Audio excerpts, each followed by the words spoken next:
Hello everyone and welcome to Claude and the Bansters. This is the live watch-along of the Tottenham and West Ham game. As you can see, it's only me at the moment, but we'll be having Kenny Ken joining us. Claude will be joining us. He's just running a little bit late, and hopefully Diesel will be joining us too. But I'll come on now to start it off because I don't want no one complaining about we're running late. So I've jumped straight on.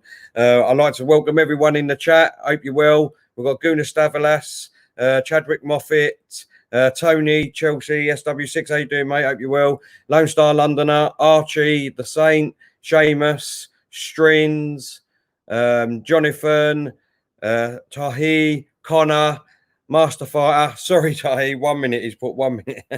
1 minute late I was. Sorry, mate. James, Tony, how you doing again? Gio, how you doing, mate? Hope you're well. And Billy, Kelly, how you doing? Kelly's a West Ham fan. Hope you're well, Kelly. Right, just to let you know, we are live on Hot Mic 2, as you can see at the bottom of the ticker. So if you don't know what Hot Mic is, please go download it from Apple Store or Google Play Store.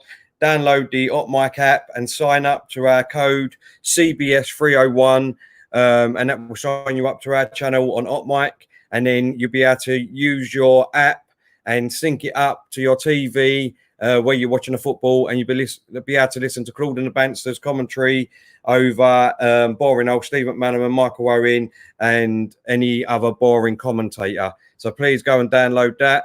Also, if you don't know, we launched our website last night, and you can go over to there and you can buy our merchandise. You got our caps. You got our t-shirts. I will get it up in a moment for you. The only problem we've got at the moment for people like Gio and anybody else that lives in the States, the posting and packaging will be on tomorrow, the website. So you'll be able to order and get it delivered to different countries. So anyone that's in a different country, just bear with us till tomorrow, and you'll be able to get your you'll be able to go and buy merchandise over on our website. So I'm going to put the link in the comments now for the website. It's www.claudeandthebansters.com,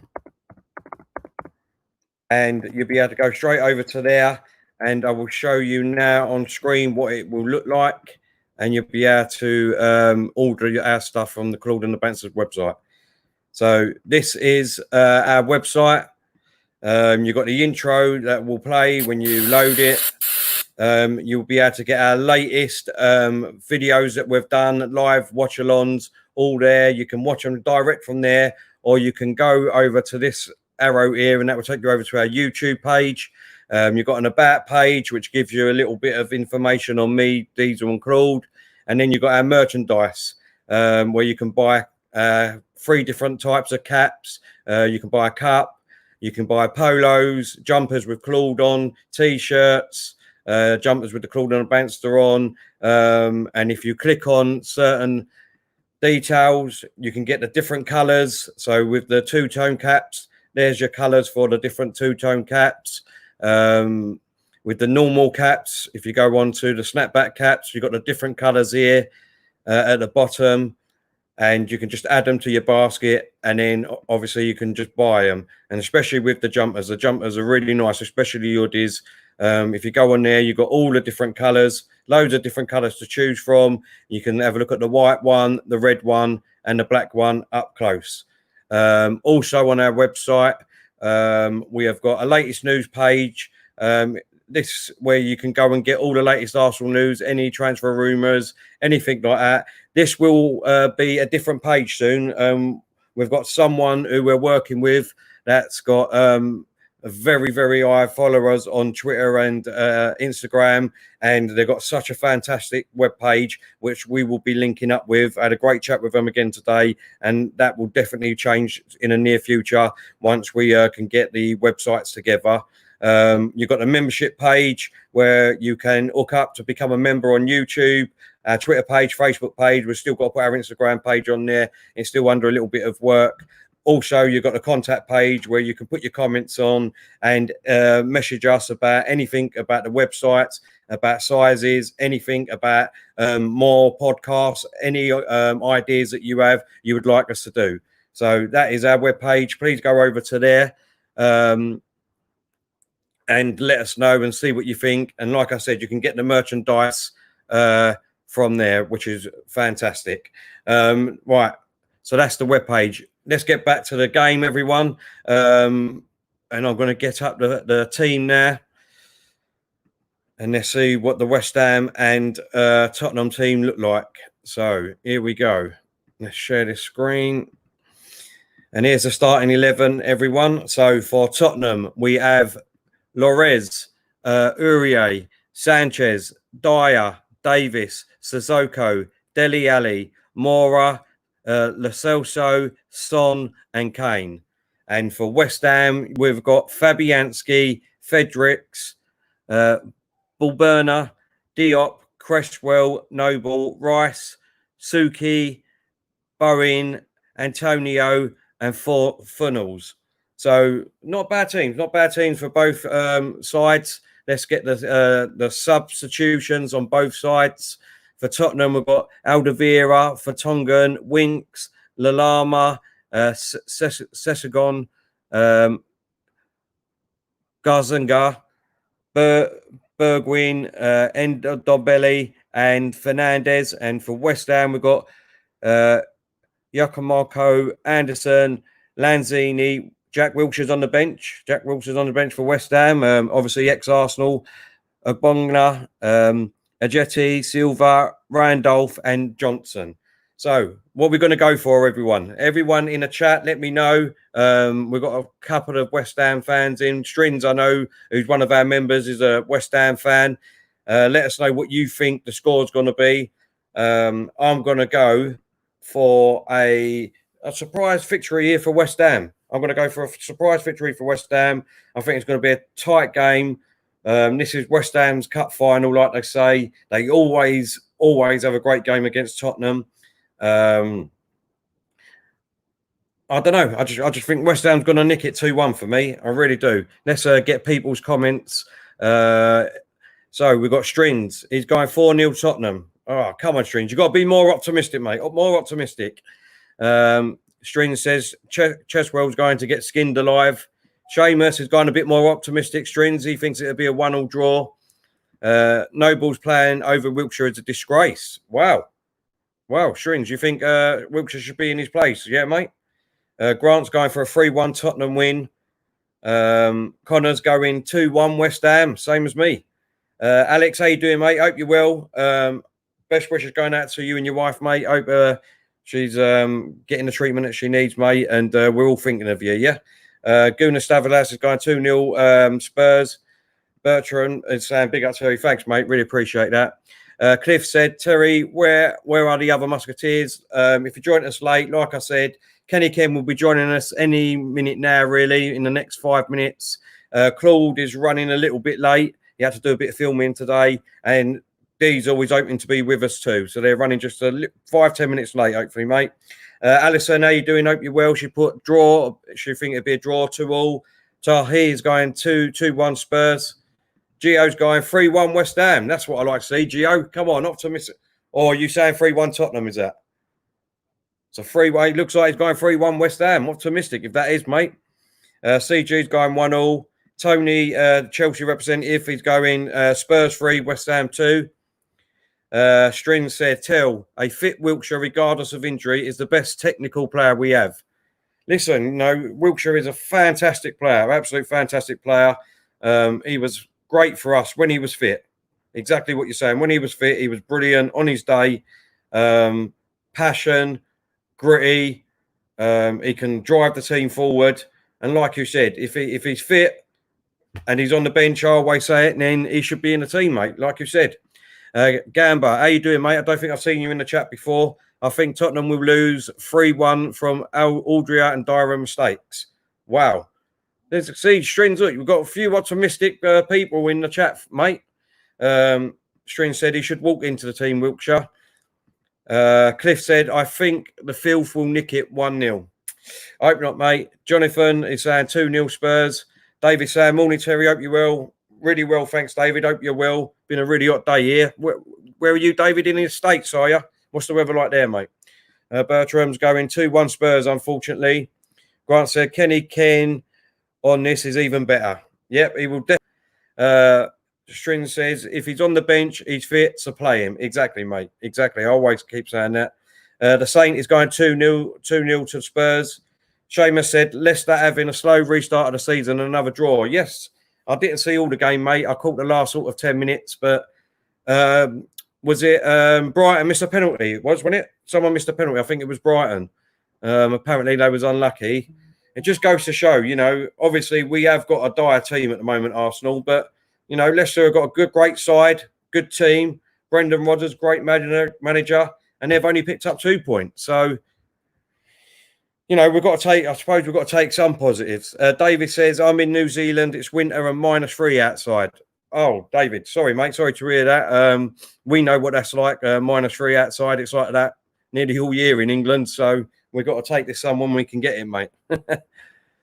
They're just coming out by the looks of it. Mourinho looks in high spirits at the moment.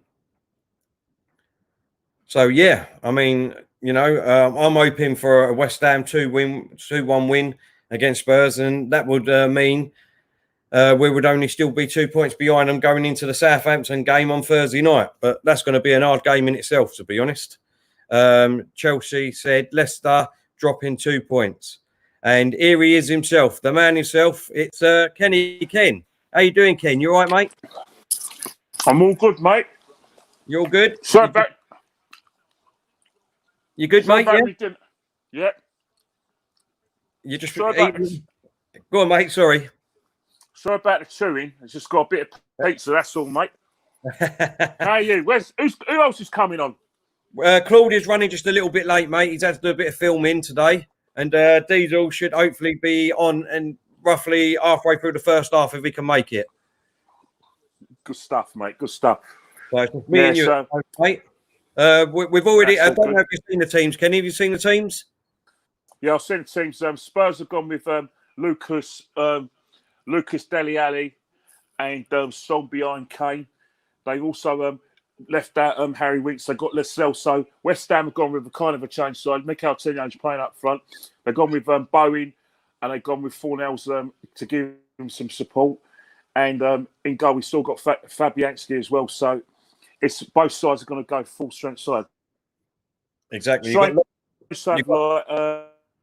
A London derby without crads, but you know what I mean.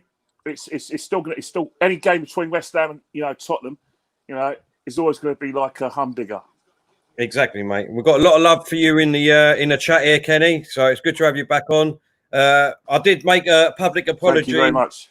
I did make a public apology a couple of streams ago, mate, but I'm going to say it again while you're on here. Look, for our first game against Man City, Kenny Ken should have been on there. And with everything that's been going on, unfortunately, I forgot to send Kenny the link. And, he's given me a written warning, everyone, so don't worry. Yeah. No, sorry about that, Ken. I really did honestly just forget, mate. That's all right. That's all right. Which one? What you got? Crowd noise or no crowd noise? I've got nothing. I've got no commentary on whatsoever, mate. So we're going. I'm going with bad voices, mate. Strings has said, Kenny Ken, what's your prediction?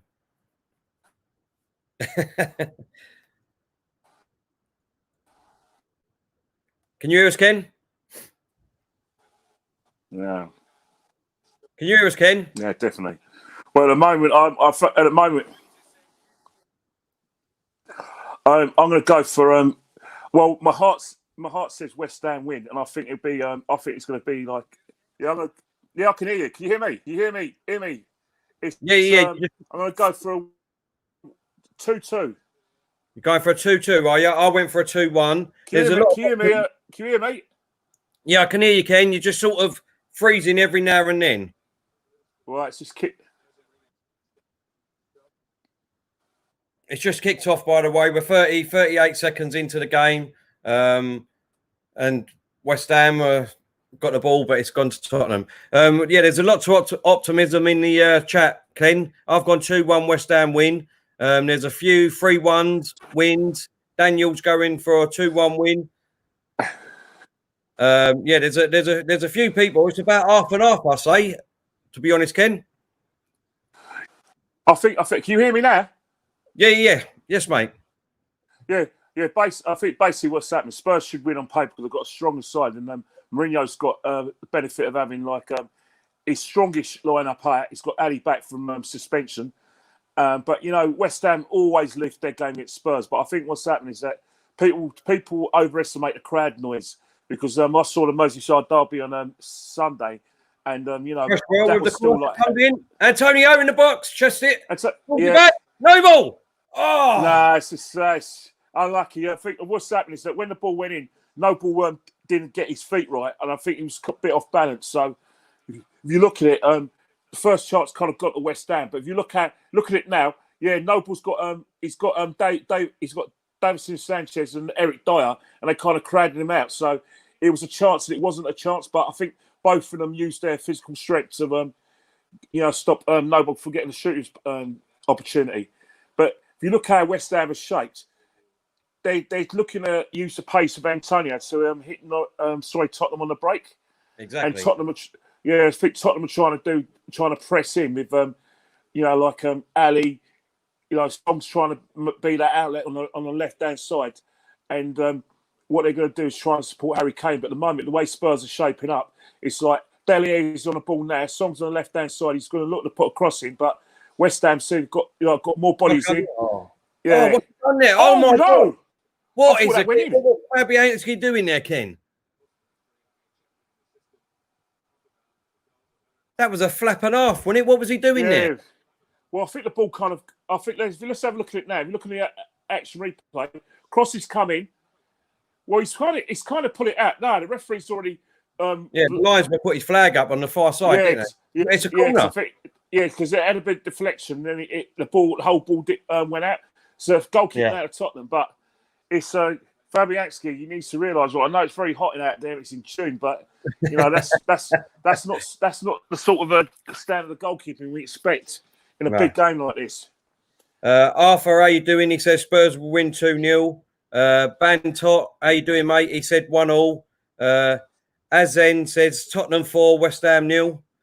Delwyn Jones, he said, how you doing, Delwyn? Hope you're well, mate. He said, hello, Terry. What is your thoughts? Arsenal news today. I hear Martinelli suffered knee problems in training on Monday. Leno out for 6 weeks. Delwyn. It just doesn't get any better for us, does it, mate? You know what I mean? Hold up, we've got Cresswell on the left. Crosses it in the box. Yeah, but it's got a Bowen, but it's got to be another corner for West Ham. I think what it is that when the ball came out, Davis has used his physicality. I think what's happened is I think the flag's gone up because if you look at it now, Cross has gone in. Davis is kind of won the ball, but I think, hang on it, has it gone? I don't know. He's given a goal tick, but he didn't come off Bowen. But maybe he thinks it does come Bowen. But in terms of like the Martinelli question that a lot of people have asked, a lot of people want him to play, but if you look how Mikel's been playing Martinelli, he seems to only play Martinelli when Aubameyang's not playing, because whether fans like it or not, he's always going to play Aubameyang on the left-hand side of the front three because of his pace and his ability to get back. So if he plays Aubameyang and then sort of Martinelli in the same side, he's kind of saying, well, who's going to hold the ball up when we're in possession? Who's going to be able to play with their back to goal? And I think that's what counts against Martinelli, that he's only going to play when Aubameyang's not on the side, because you've got Martinelli, Pepe, and Aubameyang in those sort of front three. Who's going to be when we're on the counter attack? That's fantastic, but when we're in kind of want to sort of hold the ball up and sort of give us a breathing space when the opposition are in, like I said, controlling the game, we don't have that outlet. And I think that's the thing. Until we get better without the ball, it's going to be very difficult for Martinelli and Aubameyang to play on the same side, alongside Pepe as well. Well, no, it's all with chance here. Deli in the box, good clearance. In the box, yep. Oh, come on. He should have done better than that, Diop. Why didn't someone give him a shot? He's put it out for a corner there, really. I think what it is that defenders nowadays, they're scared to let the ball bounce in any part of the pitch, especially in the last third. So, David Luiz didn't he? Yeah, with David Luiz, he sees himself as a bit of a footballer, doesn't he? We've got a corner here on the right-hand side for Tottenham. Lo Celso's taking it. Yeah, I'd say the short corner. Yeah, Lo Celso comes in. Cross in. Oh, Oh, cleared. Sam, Son puts it back in, and West Ham clear it. And then West Ham on it. Oh no, Noble should have held the ball up a bit more. He's trying to get a counter attack for 4-0, but what he's done is he's given the ball back to Tottenham. Just a couple of messages here from Op Mike, Douglas James, all 92. How you doing, mate? He says, "Hi Terry, hello mate. Hope you're well, Douglas. Thanks for signing up and message us on Op Mike." Gunner since 79 says, "Big up Kenny," and Douglas said, "Who won to Spurs?" It looks like he says, "What minute am I on? I'm on 6 minutes and 33, 34, 35 seconds." You watched it live then, like me. Hello, Ryan. How you doing, mate? Evening. Hope you're well, mate. Just to let everyone know, anyone that would like to become a member on our YouTube channel, I'm putting the link up in the comments now. If you just click that, that will take you straight over to our join the membership button. And you've got 3 tiers: bronze, silver, and gold. Bronze is $1.99, silver is $4.99, and gold is $8.99. And you get all different levels of what you can get, like members only streams once a month for bronze, fortnightly for silver, weekly for gold. You get 20% discount on our merchandise for gold, and you'll be able to, when you put Claude, Terry, or Diesel in, you get the little icons of our cartoon up, and you can put them in with the Arsenal badge, and you also get. Oh, West Ham have a chance here. No. But I think what's happening is a cross has gone in, but Davison Sanchez has gone in for a header, and Bowen's boot was up, so the referee's sort of blown for an infringement to Spurs. Urban Ghost, they will be coming soon, mate. Don't you worry about that. They are on the agenda, mate. Guna Savalas says, Terry, Kenny, who is going to get relegated from the Premier League? Aston Villa, Norwich, and I think probably, unless Bournemouth start winning, it's probably going to be them. I think West Ham have got a little bit of quality, a little bit more quality to stay up. But, they need to start, get some goals from somewhere and not just from like the strikers, but all areas of the pitch. Because it's no good like Mikel Antonio working his nuts off, but, him not being able to put his chances away, and no one else from other parts of the pitch getting goals. But Aston Villa just running out of games. They're doing okay, but okay is not enough. And Norwich just played nice football. Great ball here. So lightweight. Offside. Yeah. No, he's offside. He's offside. Sorry, Ken. Looking at some George Aurier, like if we were in the Champions League, that's the sort of player that would have been coming to Arsenal. Players like Davison Sanchez and George Aurier, Undembele as well. It just shows you, like the law of the Champions League, that certain players that would have come to Arsenal because of Champions League football now go to Spurs, and I think that's which is what is really frustrating for Arsenal fans. Not just so much the results, but it's the fact the quality of play that we're going to be getting from here and now until we maybe there's a bit of investment, or not so much investment in the right players. But I think the trouble with a lot of fans, we're mixed. A lot of fans want this sort of great players in from abroad, and some fans want us do what Liverpool are doing and get some gems to the Premiership. I think Arsenal fans are so used to getting players from abroad that they kind of poo-poo the idea of looking at some of the players at Norwich, Aston Villa, and even Leicester.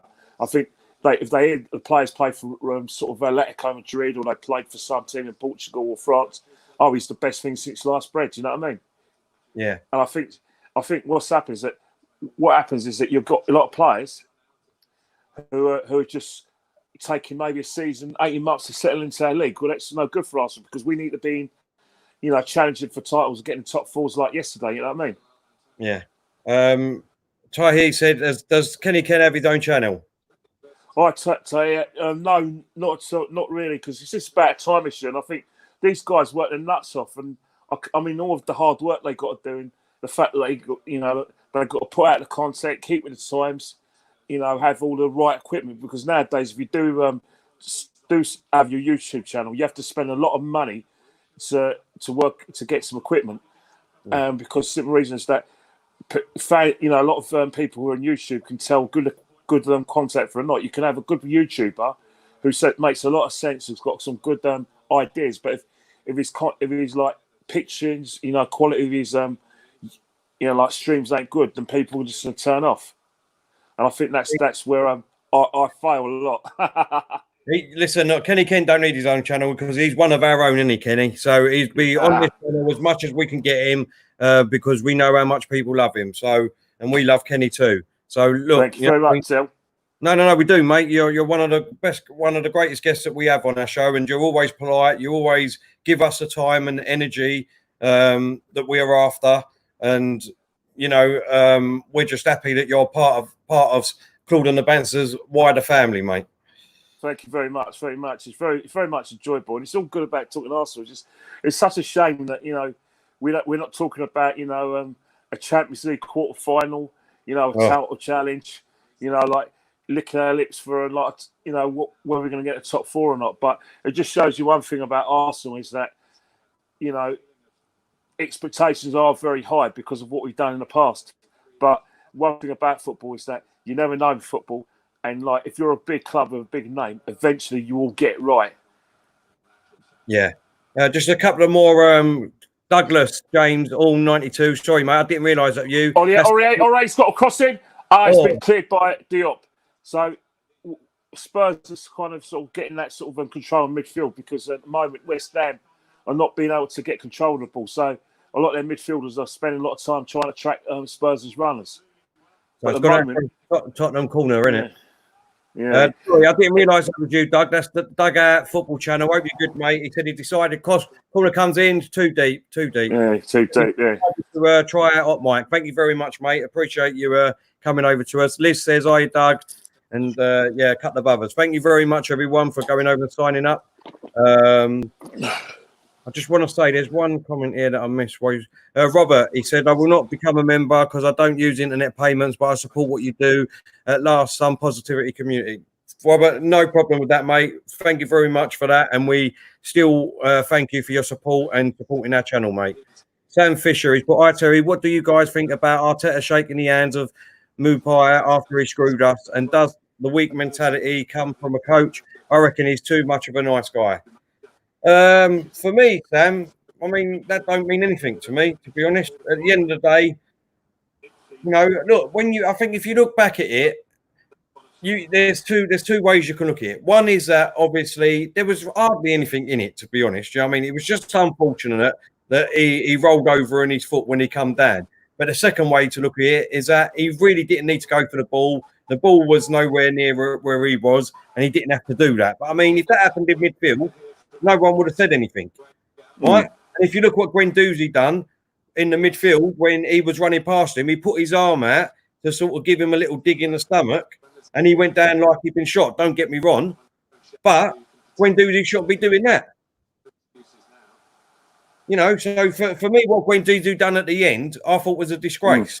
If he would have showed that much passion on the pitch and then tried to get us back in the game against Brighton, than to worry about what he was doing. I mean? I would have preferred to have seen that. I mean? It just shows you the difference for me in mentality and professionalism with Guendouzi over Jack Grealish. Jack Grealish would be the other way around. He would go there and he'd be trying to, dig him and do it in a kind, in a what do you call it?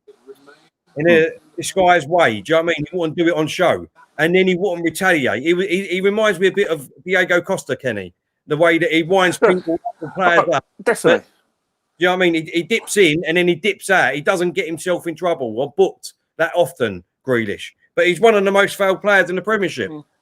Definitely. Yeah, because he's always on the attack. And I think he's saying what when we look back on it, I think Arsenal fans need to think more about the result than the situation. Yeah, our goalkeeper got injured because of the player was overcommitted. But the thing is with a lot of Arsenal fans, you can't use Leyland Zinchi to take away from the fact that we're in a situation with about 15 minutes to go. We're 1-0 up. We should be seeing that game out because if we won 1-0 like we probably should have, I don't think anyone would be talking about what happened between the goalie and Mupa. They'd probably just be worried about Leno's fitness issues or not. But exactly, it's one of I think one of the things as well is that Brighton were always going to be up this. They've got a fantastic record against us at their own ground since they've been promoted, and they've, to be honest, they kind of played us that off the park. On Saturday, got Saturday. They kind of had a game plan, made sure that they made use of set pieces. With prayed and said, you know what, we're 1-0 down, but there's always something in this game because Arsenal are not very good without the ball, and they concede a lot of set pieces. So, you got to take your hats off to them. They kept them going. They could have easily settled for that point, but they didn't. They wanted to go straight on and try and win the game. So, I think a lot of Arsenal fans, we are worried about our goalkeeper. But I think we're just being a bit salty and sort of taking away from the fact that results are going south, and when results go south, you start questioning a lot of things that Mikel's doing, like his team selections, the selection of the non-selection of Martinelli, his substitutions, and I think that's just a massive, just a big talking point, as well as what happened with Neil Mopay. Yeah. Hi, Diesel. Sexy Kenny, how are you, mate? Just man, Diesel. Hey, you all right, mate? How you doing, Diesel? You all right, mate? Nah, listen, if I was the eye candy of the show, mate, now that Kenny's on, he's taken my place, isn't he? So, how are you, mate? Listen, mate, well done for obviously doing that on your own, mate. Apologies for being late. I shall be getting my second bit of morning this week. And to everyone in the chat, hope you're all well. Seamus, Jahid, David, Alex Wilden, hope you're well, guys. Diesel, what's your predictions? It's still 0-0, 17 minutes gone. So what you going for, mate? I'm going to stick to what I said the other day, mate. I think it'll be a 1-1 draw. I don't think there'll be a lot of goals in it. It's a bit 50-50 in the old chat, mate. It's there's a few optimistic people like myself that think West Ham's going to win 2-1, 3-1. I said 2-1, but there's a few people in there said 2-1 and 3-1, and there's a few people that think Tottenham are going to win 3 or 4-0. Yeah, you can't really call it, mate, because this is the one game of the season that West Ham always turn up. Yeah. So for me, I think it'll be a 1-1 draw, mate. I can't see Spurs. I can't see Spurs going on a goal route, if you like. From what they look tired. They look tired. Yeah. Did you see that game against Man United when they looked a bit tired in the last 20 minutes? Yeah. They did. I mean, there's Tottenham on the attack. Aurier in the box.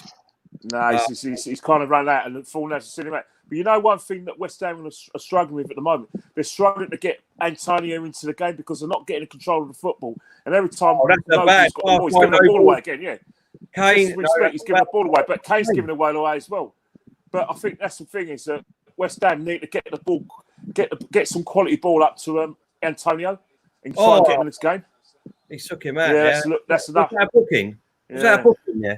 Nah, it's a little tap of the ankle, but I don't know. It's one of those annoying ones that sting for a bit, but you'll be a lot. Oh, he's gone down his Achilles. That's what I said. I thought that was a booking. Let's have another look here. No. Oh, no. He just clipped his ankle. He's gone down the hill. Yeah. Alex, I'm really good, mate. Hope you're well. Mate. And like I said, best wishes to over to you, mate. All from the Claude and Banksters and Kenny Ken and everyone in the chat. Hello, Alex. Long time, mate. Hope you keep him on, mate, and hope everything's okay with you now, mate. Cliff said at half time we should all been at least 2-0 up, but even then I still don't feel the game would be safe. Not with the Arsenal side. Cliff, at the moment you're right, mate. I mean, there's no. Oh, what a chance! Antonio's in. He's on the shot. Oh, another shot. West Ham. And Bowie's had a block shot as well, but no, referee's put a flag up. He's put a flag up. I think it's a flag up for Antonio. Let's have a look at the replay. Have a look. No ball. Yeah, Antonio's off. He's offside. He's offside. He's offside. Yeah, but hang on it. Can he be offside when the first point of contact came from Declan Rice? Declan Rice was the one who fixed it on. Yeah, well, I think he put his flag up before that, though, didn't he? Oh, right, yeah, definitely. So probably when he moved, isn't it? But I mean, for this offside form's a 20 minutes, Diesel and Kenny, and West Ham's had, I think, 2 of the better chances. Yeah, but they're kind of snatch chances. You know what I mean? And but in terms of Spurs, you just think it's a matter of time before Spurs gets a bit of control in the game. Eric Dyer, I'll tell you, Eric Dyer looks like some sort of He looks like one of the characters out of Football Factory with that haircut. Diesel, what's your take on the merchandise, mate? Oh, it's quality, man. It's just, I would buy it. I would buy it. And I said this to you, Tel, the other day. Actually, I had to pop to Tesco's, wore the old cap. You know what I'm saying? And by the way people were looking at me, they definitely liked it, right? So, doing my bit for market research. Oh. No, it's brilliant. It's like I say, it's quality. It's Kane's calling for a ball. Oh, Song's got the ball, but he's been credited at. Yeah. Oh, Noble's surely Noble should have kept that in. Yeah, he should have done. Do you like the merchandise, Ken? Yeah, I love it. I think it's the way to go. If you've got something, fans want to be. Is that a shot? Oh, what a save! Fabianski. I think that shot from about 30 yards there, Ken, wasn't it, mate? Yeah, definitely. Yeah, 25 yards. He's managed to deceive Declan Rice, go past him and then shoot. But I think you expect Fabianski to make that kind of save, but because of the power of the shot, he's made it in because of save. And he's actually gone with his right hand as well, which has made his save a bit easier. Yeah. I mean, what's your Fabianski? I mean, back in the hold up, corner comes in, Fabianski cut on Kane. God, is that a foul? Yeah. I think they would have scored there. He would have called a foul. But going back to like old days, boys. I mean, a keeper doing that, they wouldn't. Schmeichel, Seaman, they would have just grabbed that ball. Do you know what I mean? They would have grabbed it and then got the team on the attack again. But I think Kenny would agree with me, mate. If that was Pat Jennings, he probably would have caught it with one hand. You know what I'm saying? Yeah, definitely. Yeah, Pat Jennings would 100% would have caught that with one hand. And I think goalkeepers nowadays, they just have their own sort of style. Like European goalkeepers, he punch the ball out, even when they make a save. They're not massive on catching it. But I think with nowadays with goalkeepers expect to be good with their feet. It's a good idea for them to catch it so they can start an attack from anywhere. Because the thing is, it always starts attacks from any part of the pitch. Yeah. You look at West Ham. You look at this game. It's one of those games where West Ham are being more cautious because they got outclassed by Wolves at the weekend. So they can't. No, looking at the way David Moyes is talking to his team, it's clear that he's got a game plan. It's like to frustrate Tottenham.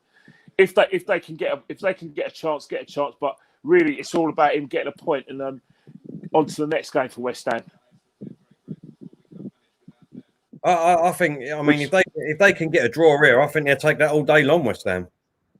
Oh, definitely. And I think it'll frustrate Spurs. I think Spurs are going to want to win the game as well because, Mourinho isn't going to give up the top four at any cost because he's seen Leicester drop points.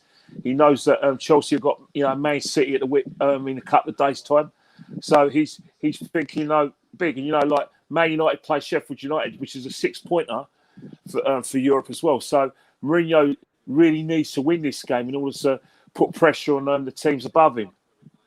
Yeah. Yeah, I know, Daniel. I think the same. When will these water fins stop? Yeah, I'm on the same. Hey, Tel, you try playing football in this weather, mate.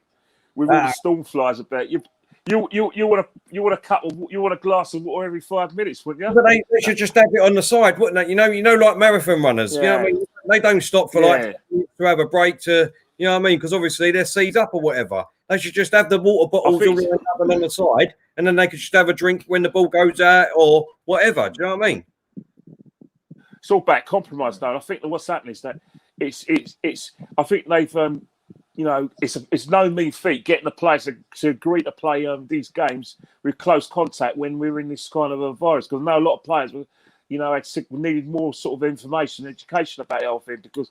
So they're going to want if that's the case. If we're going to help our clubs get money, then we're going to want more breaks because we're playing this summer, and also we want 5 subs so they can help us out. So I think what's happening, it's all about player comfort at the moment. Strins, what can I say? You're right, mate. Noble there was absolutely terrible. I mean, that's about the 3rd or 4th free kick he's had. He took the free kick, give it straight to Tottenham. Tottenham were breaking there, and then he's pulled the player down and got a book for it. I mean, you know, if I was a manager, I'd be doing my nut at him. I think West Ham fans are divided over Noble's ineffectiveness. You know what I mean? Do you know what it is with you know, Noble? they What I see, Kane on the attack, shoots and straight out Fabianski. Yeah. What I see with Noble, unfortunately, is the same as Guendouzi. He's just got no pace. As soon as a player goes past them, they're gone. And you can't have that with a midfielder nowadays. Because, you know what I mean? As soon as players go, we need a midfielder to get back. Not only do we need them to go forward, but we need them to get back and help out the defence. I think that's why they're looking at someone like Thomas Partey. You know, I'm always talking about someone like Indeed, yeah. Tony's asking the question: does he think Mourinho gets sacked so Spurs don't get inside? I hope he has a good life at Tottenham. I hope he stays there for 10 years, mate. Because in my eyes, I don't think they'll win anything under him. So long may it continue. I hope he gets sacked so that he can come to us. We don't win for nothing for another 10 years, Diesel. I don't think the expectations are going to be very high if he came to Arsenal anyway. With he's Declan Rice. Oh, no, not so. His pass was all wrong. The Spurs had a good shape behind them. And they had volleys. Came through to Dele.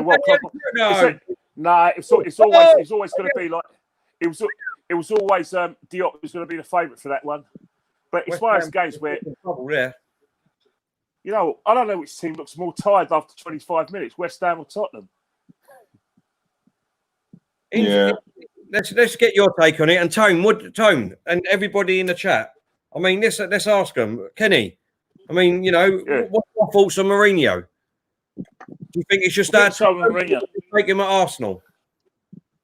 Well, the thing is that we haven't got a choice. It's a non-question, isn't it? Because Arteta's a man in possession. In terms of like Mourinho's situation, the thing, it was always going to be a situation where Spurs, because of Mourinho's record, you know, at Chelsea and at other clubs, and even at Man United where he won the league and everything, he won the League Cup and won in Europe. I think Mourinho's still a massive name. You know what I mean? It was always been a massive name. But I think, if you want to be honest, I think Mourinho's left with a bit too much to do because Spurs were so far off the top four with Leicester's form, Chelsea, form as well, and Man United being inconsistent. There's too many good teams in front of Spurs for Mourinho to make any impact especially when he came in. Because and another thing Mourinho's he's had injuries to keep his forwards, Kane and Son. So I suppose you're going to have, in the interest of fairness, and because of what Mourinho's done, you ain't going to find that next season. If he's in this position by Christmas, where he's not in the top four, then this conversation is going to be, well, when is he going to lose his job? But I don't see it happening. I still think Mourinho's a great manager. Listen, I think he has been a great manager. He has been a great manager. What he's done in the past and what he's achieved is fantastic. I don't think he's going to win anything with Tottenham. That's just me personally. I don't think he is. Just as I say that, Kane. Is it Mourinho? Is it? Well, defended, Rice. Hey, Jahid Saeed would Mari. I'm not too sure about Mari, Tobias, Cedric. I think I am very lukewarm about those sort of buys because it just kind of screams that we're in a bit of we're penny pinching a bit, and that a lot of agents have been involved in getting these players to the club, and they're thinking, you know what, agents saying help us out a bit, get these players, blah blah, fill in your squad quotas. I would like a bit more quality than the players that we're kind of linked with. Ceballos, he's been a bit disappointed. Murray, not got enough pace, and Cedric. Harry Kane headers it over the bar. Always going to struggle to get that on target, Harry Kane. Yeah. Yenny and a couple of others said, "Where's Claude, lads?" Claude has been filming today with AFTV, so he's trying to rush back, and he'll be on hopefully as soon as he possibly can. Gunnar Savanas said, "Mourinho is not finished, lads." He absolutely thinks he's finished. He thinks that he would be an absolute rubbish manager. He doesn't want him at Arsenal. Do you, Diesel? What's that? No, what, Mourinho? Yeah. No, I still think he's a class manager, mate. To be honest, Tel, with what I've been hearing about Guendouzi and the things he's been saying, and I'm a fan of his. I think he's a good player. He potentially could become a great player, in my opinion. If what's being said is true about him, sort of like mentioning how much the boys are on, and for me, he needs to be dropped. And for me, it's exactly that. That is exactly why, in my opinion, we need a Mourinho, a no-nonsense manager, because Mourinho, he would not stand for that. Wouldn't stand for that. He's not afraid of dropping names. And on here, son. No, he played it back through Kane on the side, put it in the box. There was West Ham had players. Sorry, Diesel, mate. Go on. Yeah. And I agree with what Kenny said. Kenny's always said it about it's like handing out sweets. It's like these are like naughty school children, and we needed, in my opinion, a disciplinarian to come in and cut all that crap and all that nonsense out. That's what I feel. See, the thing is, Diesel, is that there was no doubt in any of our minds that a lot of the players weren't playing for Unai Emery, and there is a clique at the club. Comes in, up in the air, Yansky's got a punch away. But there's definitely a clique at the club where it's clearly obvious to me who that clique is.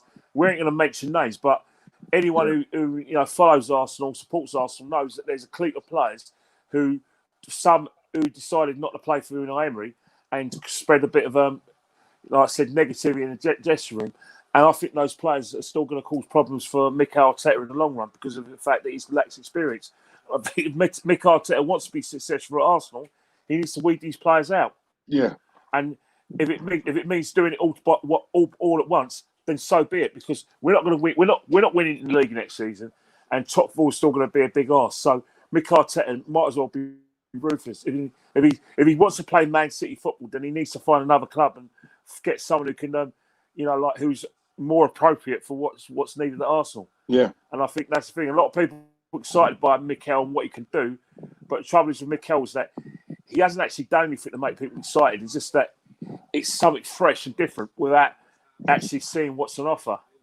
Yeah, it's funny, because, I've had a couple of conversations over the last 2 days with other people who are trying to get involved with the channel and their things. And it's mad because they talk so different to what used to are talking and what most of the others are talking. They're actually on board with what I'm saying. I mean, look, with Arteta, right?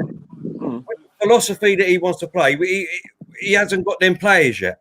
He hasn't had time to build his philosophy, right? At the end of the day, like I keep saying, this is 13 years in the making, this team. 13 years in the making. 11 years under Wenger. After that undefeated team, right, he got rid of all them players. And what players did he bring in to replace Perez, Overmars, Vieira, Petit? Hold up. Henri, Bergkamp. The players that he brought in was Shamak, Bentner, Sonogo, Park Chun-Yun, Nielsen. This is what I'm saying. This is all Wenger's fault. This is all Wenger's fault. And we all stood there. Let's be honest. We all stood there for 11 years and let him do this to our team. Yeah, but I think the thing about it is that everyone keeps saying that, the board have got to back you, give you money. He had money. He keeps coming out and saying, I could have bought this player. We could have bought this player. We could have bought that player. But he didn't. He went and bought Sonogo. He went and bought Bentner. He went and bought these players. Right. Yeah, but I think with Arsene Wenger, because of the way he wanted to replicate our Barcelona play, and we'll call it, in terms of Barcelona, he bought a lot of players, small and technically gifted, and what he did is he bought a lot of number 10s. Like every player, like a Shavin a number 10, Nasri a number 10. The list kind of goes on. You could argue that Fabregas was a number 10 as well. So they're all kind of technical players that when we're in attack, we're fantastic, good at play, score loads of goals. But it's kind of the sort of Barcelona football when they had the ball, we're kind of weak without that, and that's never been addressed. But for me, the Invincibles was the beginning and the end, in my personal opinion. That was when it was over.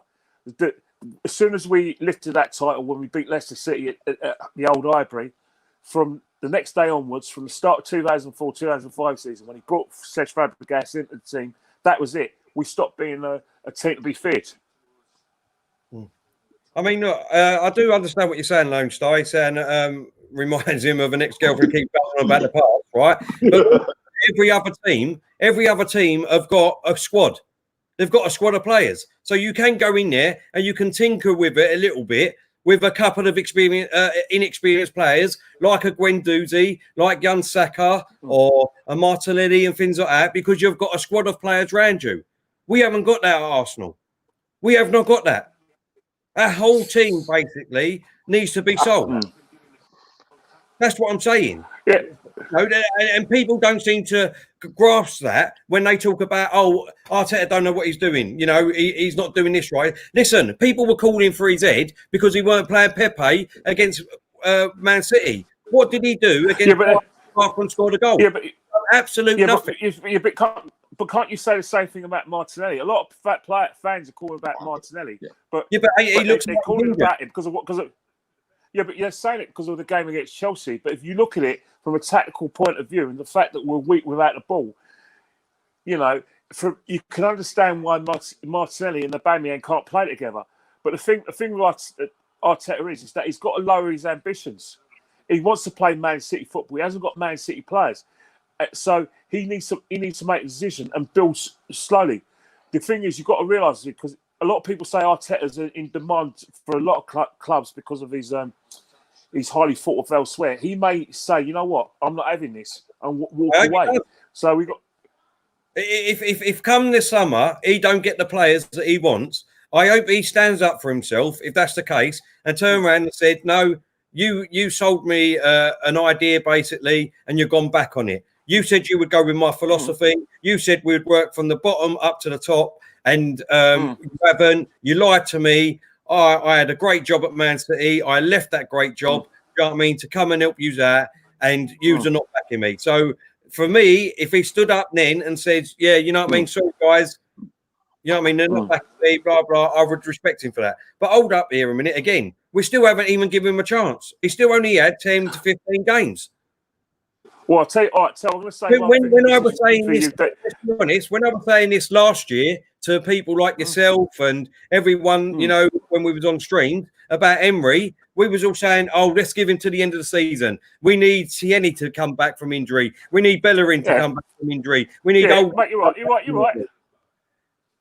Oh, West Ham, oh, they got three again. Yeah, but you know, cross it over. Yeah, but they need to put the ball in early. No, it's gone straight. It's gone straight. Look, one thing you've got to talk about as well is that the biggest elephant for any manager at Arsenal that wants to take the team forward is Mesut Ozil's salary. Not just his presence, but if you want to be nice, you talk about his salary. But if you want to be blunt and actually call a spade, is his actual presence as well. There is no footballing reasons why Mesut Ozil should be in the team, because certain reasons that you're trying to. If you've got Pepe and you want to fit Saka in the team, and you've got Aubameyang, then you can't play in the front three. So in the midfield, he's not a midfielder of any sort. And when we've got the ball, he's awful anyway.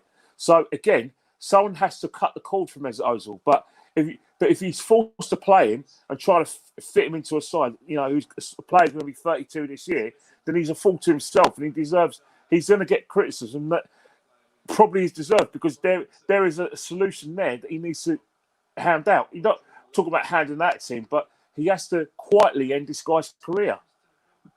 Unai Emery made a song and dance about it, and I think Arteta's probably doing the same thing. But moving forward, Mesut Ozil has to go. Yeah, I agree. I agree with that. I'm a big Mesut Ozil fan, as you know. On the pitch anyway, if you know what I mean. His football, I think he's brilliant when he plays, and he's got people around him. But at the end of the day, he's, you know, we're not gonna build a team around him now. So we need to get rid of him, and we need to get some players in to build this team and make this team great again. John, super chat. Thanks very much, mate. Appreciate your contribution. He says, "Hi guys, what is your opinions on Chelsea signings?" There you go. Yeah, nice one, John. Thanks, mate. If I'm honest, I'm jealous.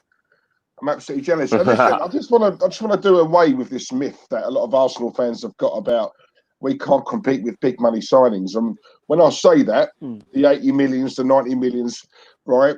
You look at Timo Werner, what's he, 45 million, right? You're telling me Arsenal can't. I'm trying to want it. Yeah, Ben Davies in the box. Cross over. It's a poor but he's still got the ball. Back to Yali. If you notice, change the subject. Talking about the Did he game that we're blow up? watching.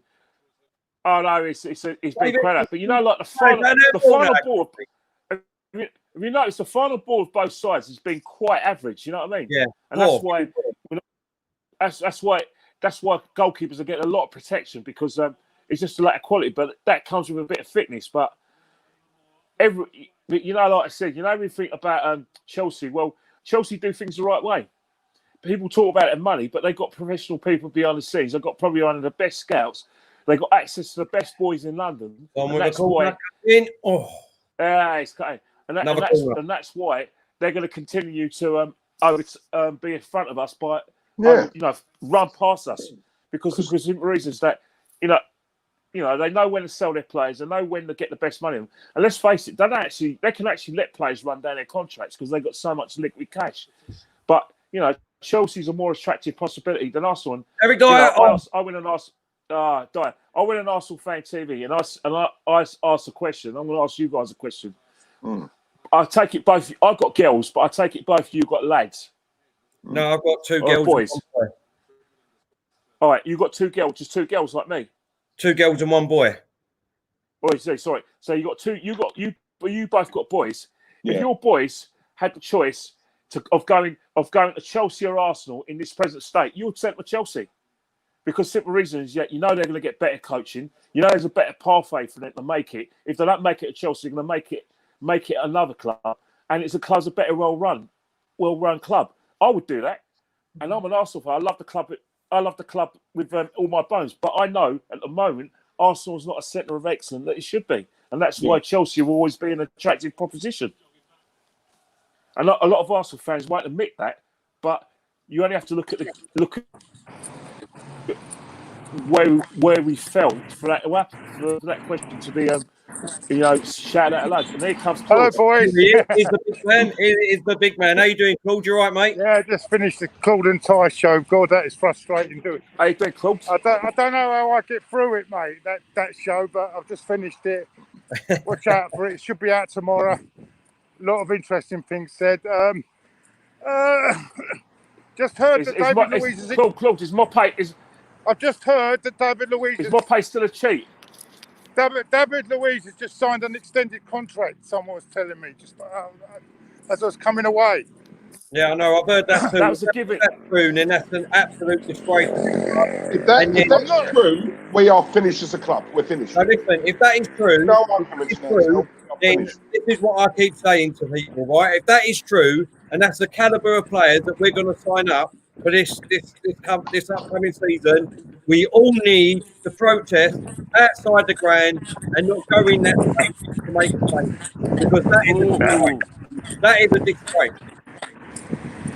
Yeah, well, but I'm not sure whether the contract because I'm not sure if it's the extension for the rest of this season.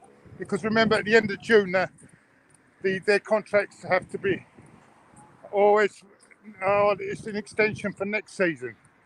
So I'm not sure. That's all I've got that information just now sent to me. But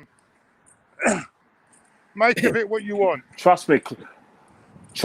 It'll be a 1-year deal for next season. The club are definitely have always been keen to keep David for another year. It's always been a thing because I think what's happened is that because of his experience and it could be his well-liked approach. It's the goal! Oh, the goal for Tottenham. 1-0 Tottenham. Score for Spurs. I'll be fucking making me more depressed now. This week is getting worse. It's getting worse. Anyone. Yeah, let's be honest. Sorry, Ken. Go on. Let's be honest. West Ham, Spurs deserve it. Spurs deserve it. They've been the better side in every department. Hold up, VAR. Is he offside? He's offside. That's gone. That's going to be disallowed. It's disallowed. VAR, because look where Strong's foot is. Yes. It's right. He's offside. He's offside. He's offside. He's offside. Yeah, he's offside. He don't know yet. He's offside. His leg's offside. His elbow is offside. He's offside. He's offside. He's offside. Come on. He's offside, mate. Come on. His elbow's offside. His elbow's offside. Come on, get in there. It's offside. Remember, Aubameyang gets Brighton. Same sort of thing. He's offside, guys. Well, you Yeah, don't but know. No, it's offside, mate. VAR, offside. It's offside. Yes, come on. Offside, come offside. on, West Ham. Come Come on, on. West Ham there. Right, guys, very quickly. Yeah, but After Everett, because I love you, mate, and I've just seen your comment. I know you wanted to ask Kenny a question. So, as I love you, mate, I'm going to bring it up right now. Bang. Kenny, it says one for Kenny King. Can you remember Arsenal at the room at Spurs fans on a Wednesday night to win the league? I think Gray Kennedy scored, but if VAR was there, it wouldn't have been a goal. oh, I know what you're talking about. You're talking about the header that he Yeah, scored that was the past name. Patches Yeah, in 71. I think to do with I think it's goal line technology would have may have had a word about that. But I'm so glad it did happen because Leeds United were very close to us in 71. And, they probably would have won the Boys, league if it not been for Ray Kennedy's goal. boys,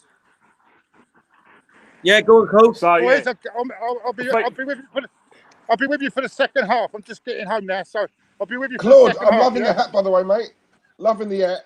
You Can I legend. ask? He looks like a rapper, doesn't he? Go on, Claude. Tupac and Biggie, and what? We've got Okay, Sophie, Manchester United representative. How are you doing, Sophie? Hope you well. Thank you for popping in. Really appreciate it. hello, Toph. Hello. Hi, You Sam. know what? Listen, You know what? Oh no, Shoot! he said. Oh, he's got to put. He should have put that away. He should have put that away. You know something, right? I feel sorry for Mikel Antonio. He must be making run after run, and West Ham just haven't got the quality to give the ball to anyway, him. boys, Get I'll him to see the you in the ball. second half, yeah? All right, Claude. See you in a minute, mate. Lone Star London says, Diesel, after this watching on, I'm posting some thoughts on Arteta's approach in the comments and want to hear your feedback. Okay, mate. We'll have a look. Mate. Yeah, definitely. Will do. Pinto, I was going to say that. Look, for me, I think Son is better than Kane. I really do. I think he's better than Kane. When Kane is out, Son plays so much better without Kane in the team. He leads from the front. He scored goals. At the moment, at this precise moment, I think Son is better than Kane. That's just my personal opinion. I don't know about yous. I'm sorry, I've got to disagree with you. Harry Kane's top class. I'm sorry about that, but Harry Kane's like when he's fully fit and functioning, he's one of the best modern strikers I've seen for quite a while.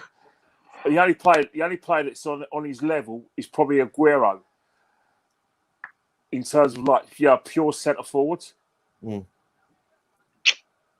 Thanks, Grant. I appreciate that, mate. He agrees with me, but Son is miles better. Jake is saying. No one agrees with me. I'm just putting up my ones, Ken. That's all right, mate. That's all it is.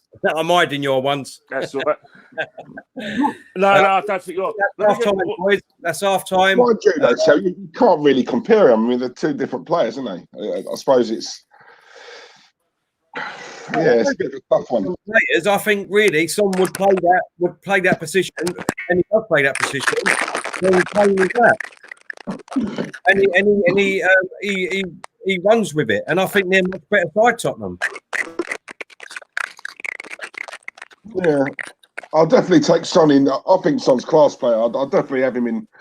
Well, cross. He not walking to our team. He piss it, wouldn't he? Let's be honest. Give me a second, Diesel. Second, mate. Yeah, go on, mate. Yeah. But you know what it is, Diesel, with Son.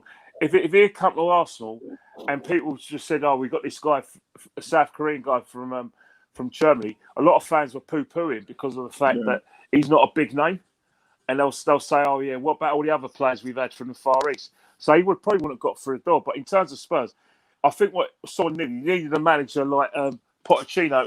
It's all to do with Son as well, because when he first came to the club, he was a bit frustrated because he wasn't getting game time in his first season. And then in that season when Spurs probably played their best football ever and still finished second to Chelsea, highest points tally, were unbeaten at games of White Hart Lane.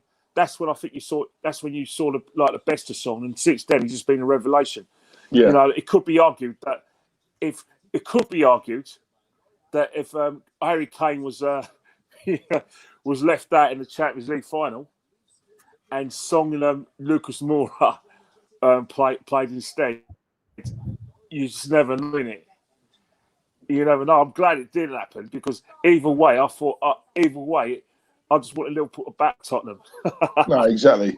Claude, Kenny. Claude. No, nothing alike. Kenny, right, let me ask you a question, right? Because I just want your take on this, right? Because I mentioned this the other day, and I know it's a bit of an unpopular opinion, right? Yeah. But when I talk about football and about Arsenal, I do it fair, and I'll take my Arsenal hat off. You know, we was talking about Harry Kane. Me personally, I think I would rather have Kane over Aubameyang. I think Kane's a better striker, right? What's your take? Would you? I think.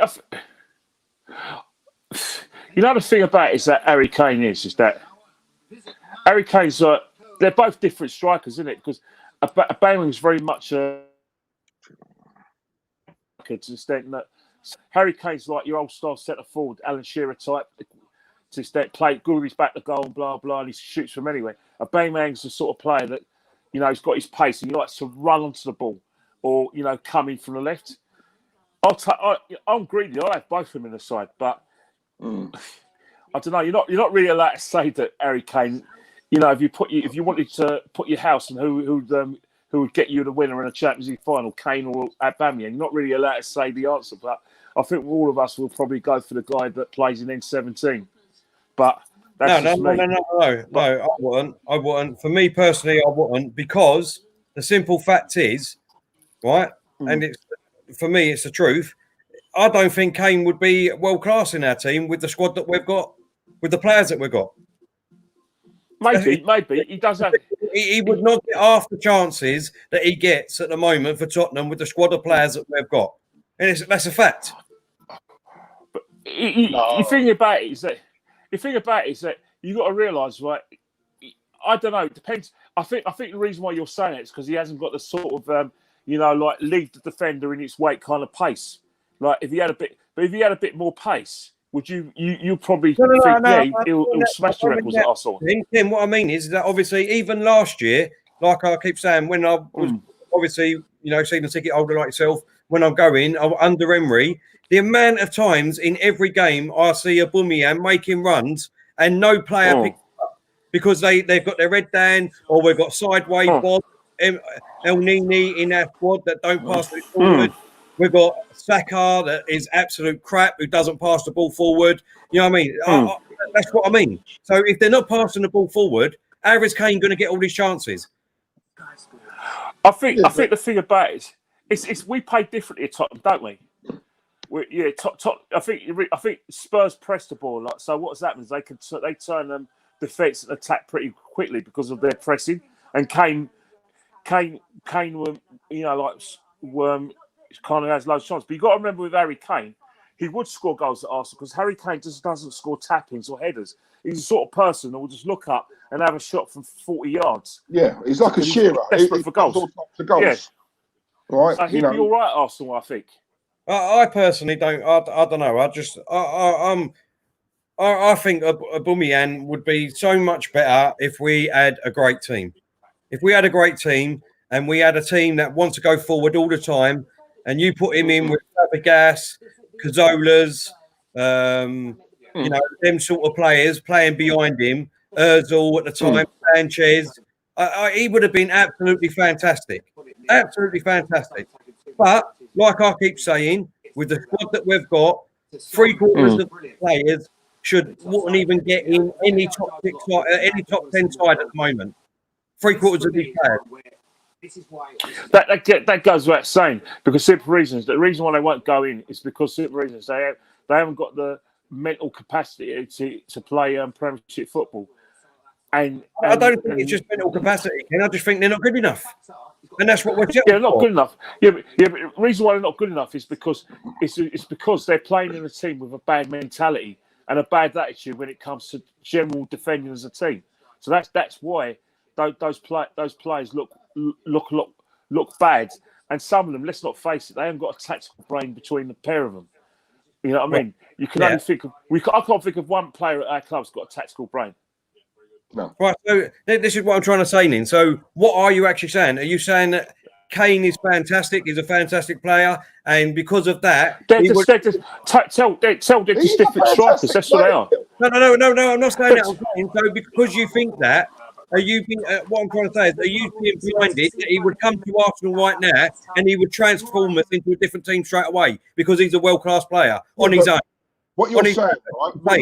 What you're saying is Aubameyang, right, feeds off scraps, right? I think we can all agree on that, right? He's got nothing behind him, right? So for the amount of goals he scores, right, bear in mind he's feeding off scrap. He's brilliant, don't get me wrong.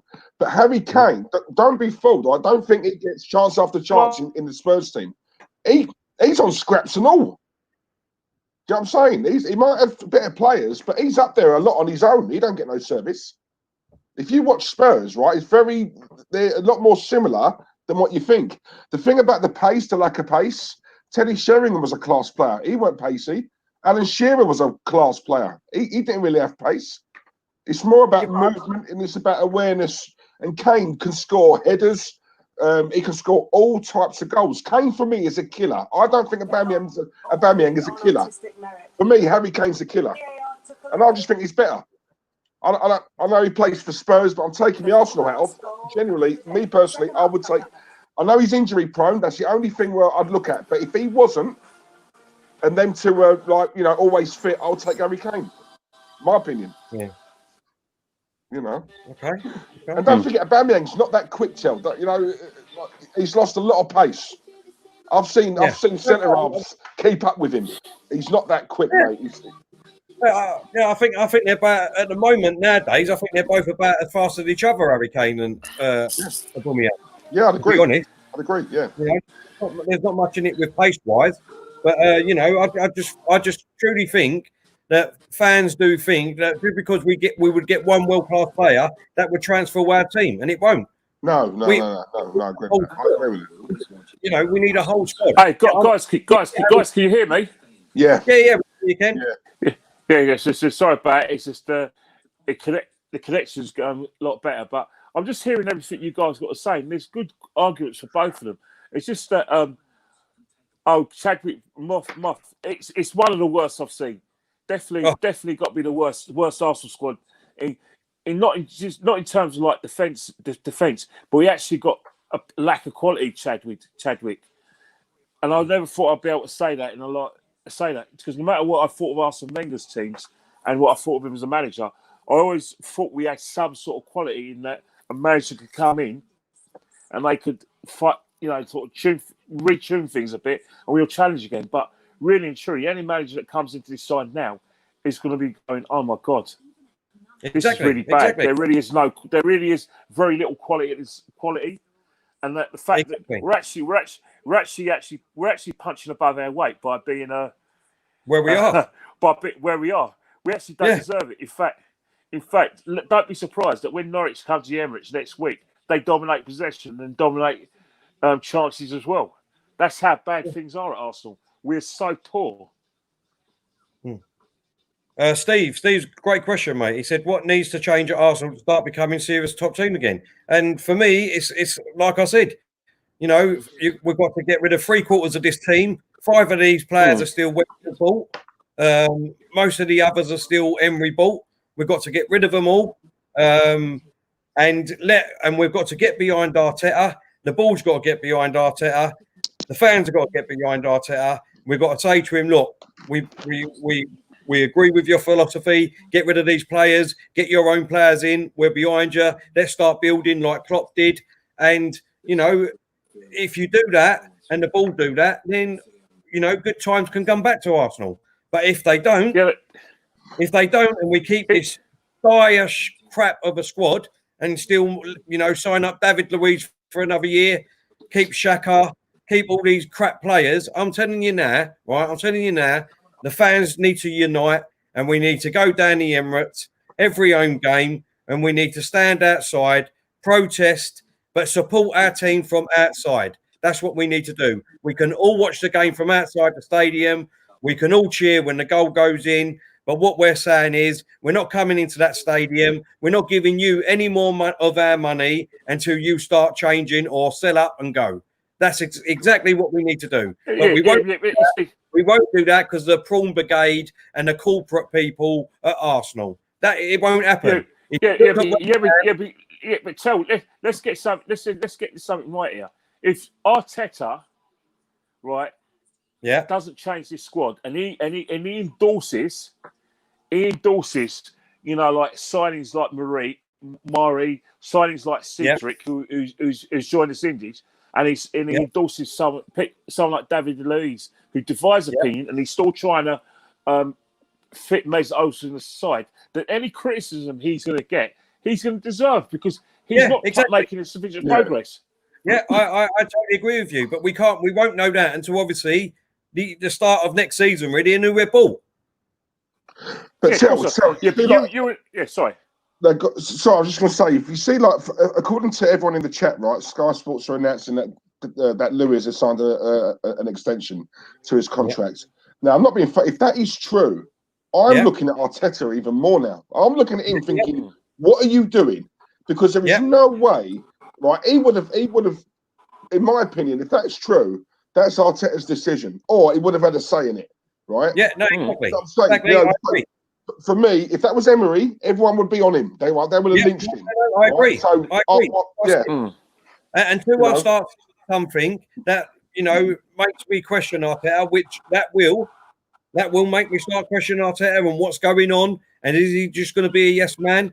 Because let's be honest, I would rather, as a person that was, a club like Man City, be underneath one of the best managers in the world. You know what I mean? They could go out and buy any players that they wanted. He could work with fantastic players and have a safe job basically.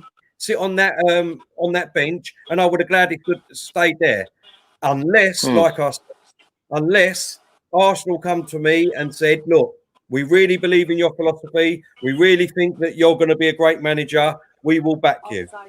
That's what I'm saying. That's what I believe in at the moment. Because if he doesn't, he just stays there to be a yes man. And when things start turning, like the David Luiz thing, if that's true, and he keeps Xhaka in his team, then obviously myself, I will be turning around and saying, "Well, what are you doing, mate?" Look, you know what? Let's be realistic, right? We know FFP's being relaxed. We're not, but the biggest elephant in the room, we've already mentioned it in the show, he won't have a choice until he sells the big earners. And he has to decide which big earner he wants to decide. Does he want to continue with Xhaka as a big earner? Does he want to make make them the move for what's it, Mkhitaryan permanent at Roma? Does he want to make that decision? Said, you know what? Let's loan Mesut Ozil out. You cover some of his wages. We send him to someone like Turkey or back to Germany for a season, and then let him contract Peter out, and then we can make the changes now, because that is something he can change himself. But if he's going to go along with the situation, not sacrifice one of his high earners who we can get a fee for, then he's going to have problems. Chad Moffat, you're totally right, mate. And the way you get rid of them is that you be ruthless and just say, "Sorry, I don't want you anymore. If we can't get any money for you, you either go on a free or you just go, because they're rubbish for us anyway. So I'd rather lose the money and then play with the youngsters. It's as simple and easy as that." Or loan them out. Worst way. Yeah. Loan them out. Just get him. Kenny, right? What you were saying, because I'm sitting and I'm brewing, right? So, like, what you were saying earlier on about. Just 2 seconds. Just to let everyone know that it's second half has just kicked off, and Kane's got. Sorry, mate. The second half just kicked off. Just want to let people know. Go on, mate. Awesome, mate. No, was right about how we improve and things like that, right? It's not just for me. This is only my opinion. It's not just a case of we sell 11 and we get we buy 11 players and it's all sweet. For me, there was a lot of poison and toxic, right, in this club, and it's not just on the pitch. For me, if I was a manager coming in, all right, I'm looking at the medical staff, I'm looking at the training facilities, I'm looking at everything, mate, but everything, because the mentality. I've seen players decent at their clubs. Arsenal buy them, right? They're crap, and then I see those players leave and go to another club, and they're decent again. There is something wrong with this club. I don't know what it is. Right, but there is something. Coaching. You've got to That's what I'm saying. Yeah. That's what I'm saying, right? If there is definitely something wrong with this club, there's definitely something wrong with this club. And what would happen is that Arteta will get the sack, right? Arteta will get the sack probably. We will get someone in that's got a better CV and probably a bit more experience and things like that. And this will happen again. This will happen again because the board won't back them. We've got the same shit squad. We get crap players in again. And this will just keep happening, unfortunately, now, until the fans rise up. This will keep happening. There's only something the fans go. You've got to realise, right, is that the only way owners leave football clubs is if clubs get relegated or the owner runs out of money. I've never seen an owner leave a football club when he hasn't got any financial reasons or, dare I say, footballing reasons, i.e. getting relegated to leave. And that's why we're stuck with Stan Kroenke. All we can ask Stan Kroenke to do is realise that FFP is being relaxed, invest more. But then again, if he's going to invest more, we're going to need better, like I said, people behind the scenes. Like Raul needs to get rid of his agents. He's got too much agent influence, and that's why you're getting players like Mari, you're getting players like Cedric, and you're getting David Luiz on high contracts on the 1 year because agents are saying, right, this guy's available, blah, blah. But the trouble is with Arsenal fans is that is the way football's run nowadays. Arsene Wenger, because of his totalitarian rule at Arsenal, I was trying to get my words out. He kind of protects us from that. A lot of agents wouldn't deal with Arsene because of the fact that Arsene was very kind of old-fashioned. He had too much control of the footballing side of things. Raul's a bit different, and whoever's in charge is a bit different because where Raul goes and finds these players, but he's not going to find them by himself. He's going to rely on scouts and agents like Kia are going to start getting a nose in. Mendes as well. He's going to be involved. Wide. Yeah, so I think that's what Arsenal fans have got to contend with. Maybe the owners can, maybe change things in that sort of area where, maybe get rid of Raul and get someone else in. But one thing the owners need to do is spend more on the youth and the youth setup because we're going to need a conveyor belt with good players to come through. We're not getting that at the moment. It's too slow, the talent come through. And that's where his money is probably better spent than on Carlos kick a ball from a board. Yeah, you don't have to look at Man United. You don't have to look at Man United. One of the reasons why Man United are struggling with Man City is because the best boys in Manchester and the North West are going to Man City rather than Man United. And that's the real reason they're struggling. Because they've got just as much money to spend as Man City. They always bid for the same sort of players. Sometimes they outspend City, but their youth coming through is not as fast as City. Whoa! What a save. Fabianski goes out for a corner. Yeah. We've got a super here from Stephen. He says, I'm looking forward to my Albinum infusion on Thursday rather than Arsenal. Fan base needs to unite to start with Stan. Restart from top to bottom. Exactly, Stephen. Exactly what I've been saying, mate. Exactly that. And just going quickly, Ken, you saying that the fans and can't do any, you never seen an owner get out. Listen, at the end of the day, what owner of any club wants the publicity of that every single week? They don't care. They don't care. Come on, you're exactly right. We've seen owners. Come on, the guy at Cardiff got. Yeah, but the guy at Cardiff, he got away with changing their colours from blue to red. Yeah, exactly. And everyone knows that Cardiff colours are blue. So owners can get away with murder nowadays. Yeah. Well, Arsenal to Stan Kroenke is just tax reasons. That's all it is. Because we've got no loans against the club. We've got no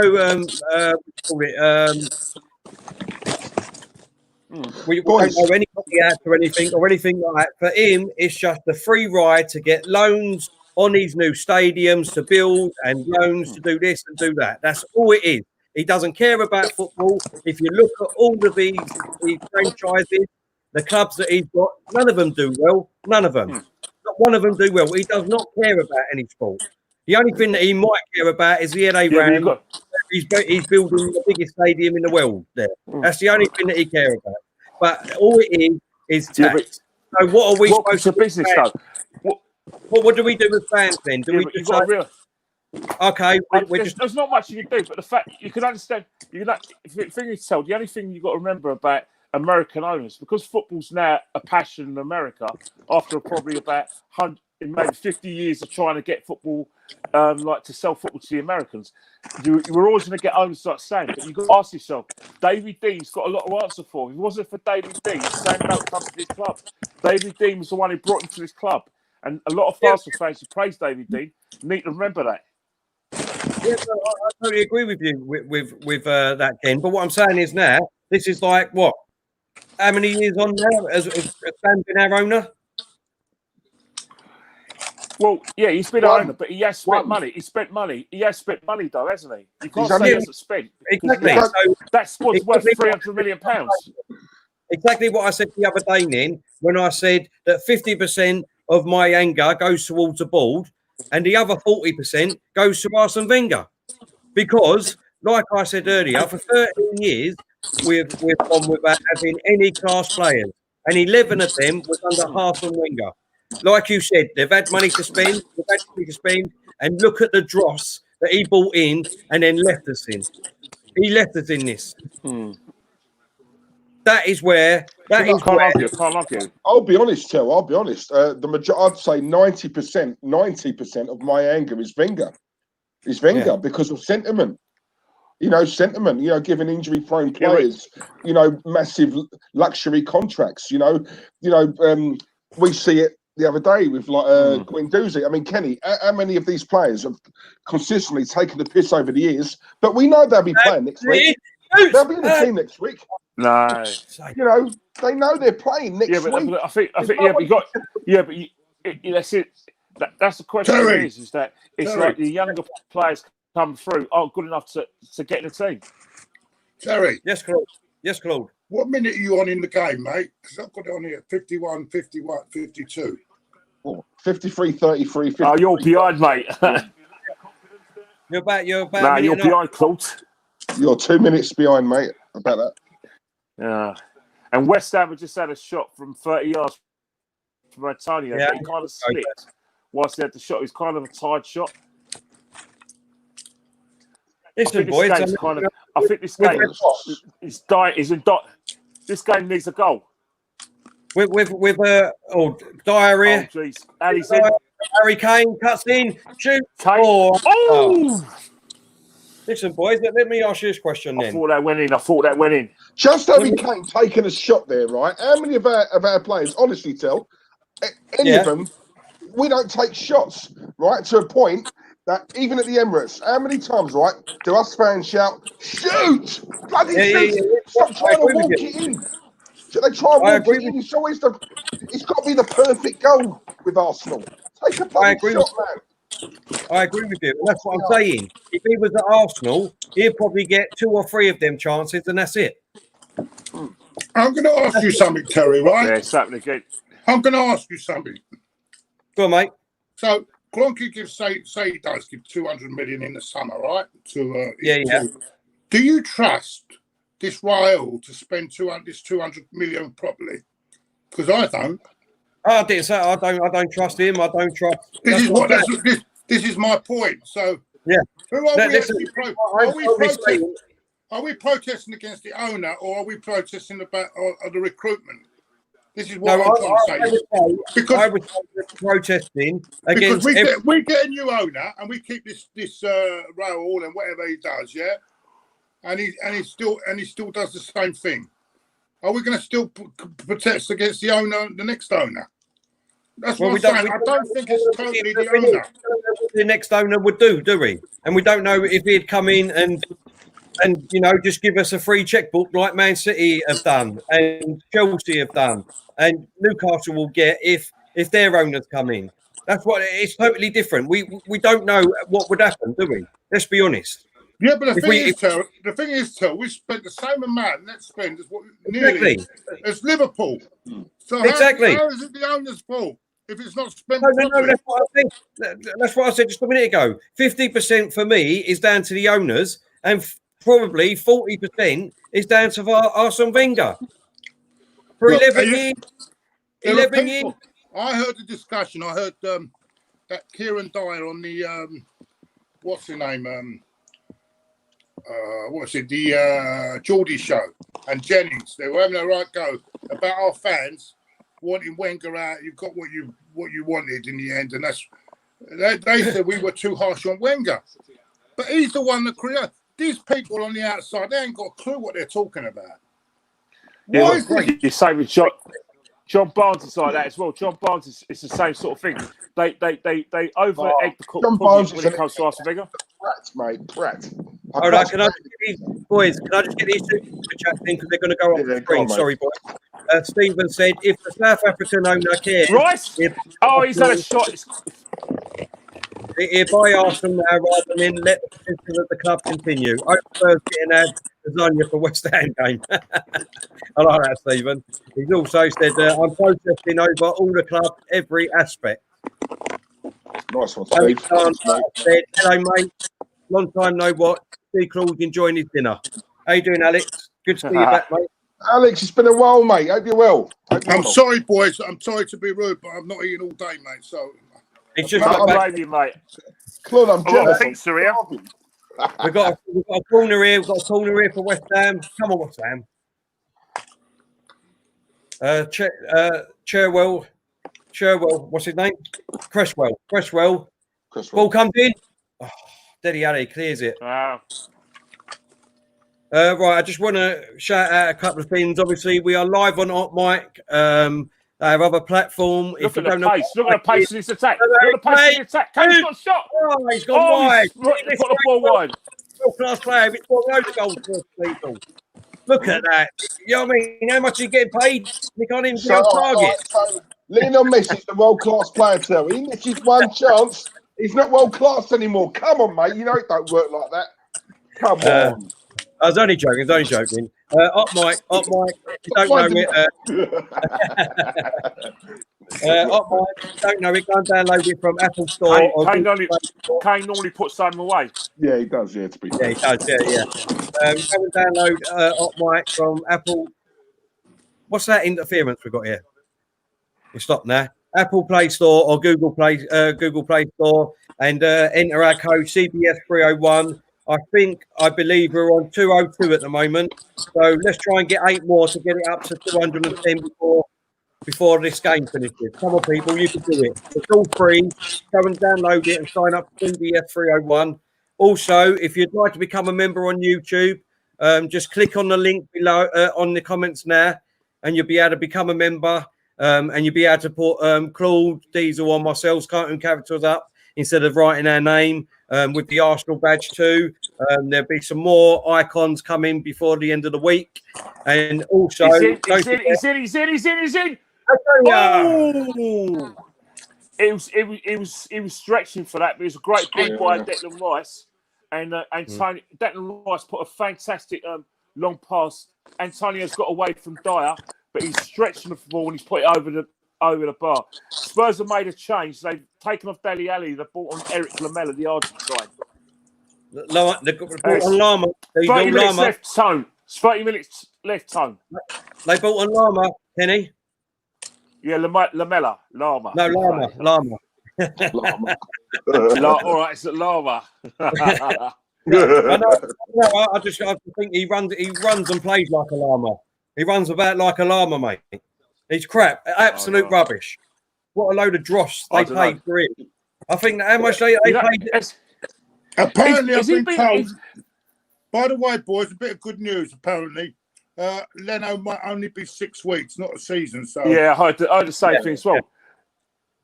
Right, Lamela. He's been at the club for about.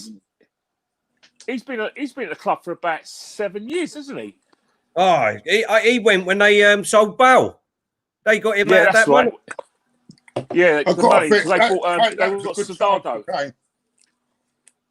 Yeah. Just quickly, because I have a chance and all. Don't forget, if you want any of our merchandise, it's all up and running now on our website, www.claudeandthebansters.com. We've got a load of information on there. Here's the llama. The man's through his left foot. He's gone down. He's hit the side netting. You know what? He should have gone down. He got clipped. I would have gone down and tried to sneak a penalty. And that's an Arsenal fan saying that. Look here, look here. He's about to get clipped, and he stays on his feet, and basically gets crowded out by Wayner and Diop. I don't think he got clipped there. We didn't get clipped there, Ken, if you look properly. But Valbuena, oh, very funny. Valbuena does get a bit of him when he, but I think Lamella was trying to be a bit honest then. He's gone for the shot. But West Ham look really comfortable here. Stephen, my team, Arnold, Upper Meccano, Delit, Alba, Kimmich, Gureka, Aved, Feno, Uber, and Pepe. Only on FIFA 20, laugh out loud. Can shout out for Liver Wellness. Yeah, shout out for your Liver Wellness channel. Everyone go give Stephen a follow for his awareness channel with Liver Awareness. Well done, nice mate. one, Steve. Nice one. Boys, can I just ask you a question, right? Going back to what you said earlier on, right, about Wenger, yeah? Because the way I look at it, Sir Alex Ferguson came out and said it, Gary Neville, a few of the others saying, after all he's done for the club, he should be allowed to go when he wants, right? The way I look at it, that fooled a lot of Arsenal fans because, in my opinion, right, as long as they're saying that, the only reason why they're saying that is because while Wenger is still at Arsenal, we are no threat, right? We're no threat. Do you know what I'm saying? So don't be fooled, about obviously when they all say that, because he's an employee of the club. As much as he done, great things for us, we also gave him a platform, right? And irrespective of what he's done, it's like me, right? In my job, doesn't matter what I've done, right? I had a great result last year. That's fish and chip paper, right? At the end of the day, if I'm not performing now, a goal for Tottenham! Deflection. A goal for Tottenham now is disallowed. It's an own goal. It's an own goal. Deflection. Yes, Sussex just scored an own goal for Spurs and 1-0 up. God, listen, GP, we would never do that, mate. We'd never do that. It's just a bit of commentary. We want West Ham to win. Tottenham. Sporting Spurs. Yeah, they just avoided any quality. I'm West Ham GP tonight. I'm West Ham, bruv. I'm West Ham tonight, mate. You look at it. Look at it. Oh, it's come off his leg. It's just come off the back of his heel. It's heel. Yeah. Very much. Forget Leno. Thanks for the shout out. It means a lot. No problem, Stephen. Oh, look at that. Look at that. He does it. He can't even see it. He's the last person to see that. Oh, for fuck's sake. You know what? I've just realised, boys. I've just realised that they've actually got the names back on their shirts tonight. Yeah, it was only going to be for the weekend, for the first round of games. But I just realised it comes to me. Oh, it's VAR. We've got VAR. What are they doing VAR? Yeah, look at it. Oh, come on, handball. Handball. Give a goal. Oh, they're giving it. Oh, it's given a goal, and it should have been To be honest, West Ham need to make some changes there if they want to get a point now, which is what they came for in the first place anyway. But now they've got to actually get a goal. I can't see it. I can't see West Ham. Mourinho. I can't see West Ham scoring. No, Mourinho. Not even that. They've got no quality. They've got no quality at all.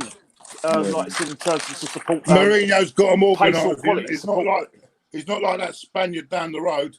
Yeah, I tell you what, Claude. Keep saying that because the last time you said that, I give a penalty away. So keep saying it, mate. Yeah, but that was Pogba. That was Pogba coming on the pitch. They ain't got Pogba on here. I'll tell you what, everyone. Everyone in the chat, let us know. If they had the likes of Devonshire on the pitch, I would agree. But everyone in the comments, let us know what game you want us to cover tomorrow. We've got the Man United, Sheffield United, Newcastle, Villa, Norwich, Everton, Wolves, Bournemouth, or Liverpool, Palace. Are they all at the same time? No, well, you got Man U. All them are at 6 o'clock, and then Liverpool, Palace are on at 8. What one would you? I think a couple. One of them's on the BBC, isn't it? The Norwich Everton. Yeah, you got 1, 2, 3, 4 games on at the same time, 6 o'clock. Seamus is saying Liverpool Palace. Dan's saying Liverpool Palace. Anita's saying Man United. Gus Perry saying United. Jake saying Liverpool. Another Man United. First Man United and Liverpool. Oh, he wants us to do and then Liverpool. Man United, and Sheffield United. That's a bit of a 6-pointer, isn't it? Even though Sheffield United got battered by Newcastle, albeit down to 10 men. Oh, West Ham have got a chance here. West Ham are attack, but it needs a bit of quality there. That's a bit of a foul here. Yeah, foul by Davis. So he's to be booked as well. Alex, Arsenal playing Southampton on Thursday. We'll be live for that one. Penny, you want that? Penny, I'll you have want a piece of that. I'll have a piece of the Arsenal game. Yeah, I'll have a piece of that. Yeah, that's it. You heard it here first. Kenny's here. Told you, big part of the Claude and Bansta's family. Kenny is with us on Thursday night for the Arsenal game.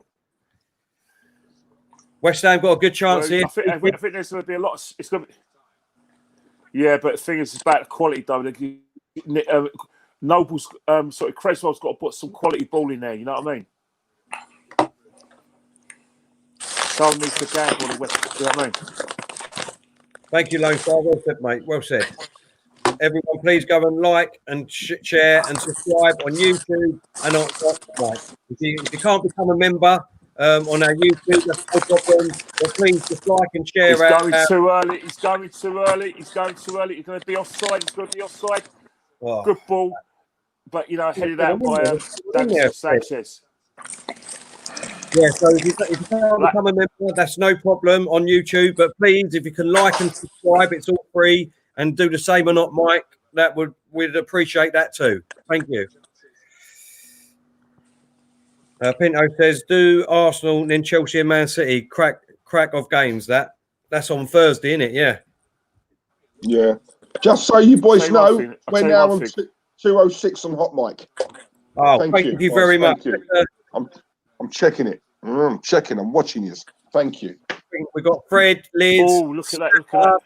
D says, Big Gob Bob, Oliver, Keegan Williams, Khalib, Darius, Arjun, Daniel, Charlie. If you're one of them ones that have signed up, we really appreciate it. Thank you very much. We've got a couple of other comments here. He said, Lee Chappie, how you doing? He was on our stream last night. The Fardy lookalike. He's on crutches at the moment. That's why he's not scoring, everyone. Come on, Lee. Big up. It's better soon, mate. What was the score in that game, by the way? 0-0. 0-0. Brighton. Neil Mopay missed a penalty. Oh, Leicester slipping up a bit. He's put just a 2.5 hour stream. He's just put just done a 2.5 hour stream for a bloody 0-0 on Leicester Brighton. Absolutely fuming. Daniel, how you doing, mate? He's put, Claude, Diesel, Terry, Ken. I'm an Arsenal fan. I think all Deadwood in the summer, all of them, it's time to go now. Buy Deadwood. Exactly, mate. And Jamie's put, why is this dude eating on the stream? Well, he's eating on the stream because all day. He's been filming all day with Claude and Ty, doing the Claude and Ty show. He's just literally that show with Ty, mate. So it's hard work, mate. I don't know how you do it, Claude. If I'm honest, nor do I, mate. I haven't got the tolerance for the patience. All he wanted to talk about was the player. He said it's all down to that player, and it's embarrassing. I knew you would. Embarrassing.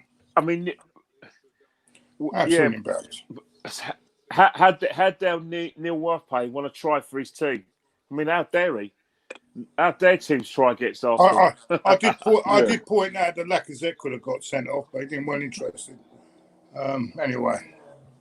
West Ham have made a couple of changes. Noble and Fornells have gone on. They brought on Anderson and Lassini. So Anderson's got a bit of pace up there. How is it Anderson's not starting in this team then? I don't get this. I don't know. And I don't David know. Moyes is their manager.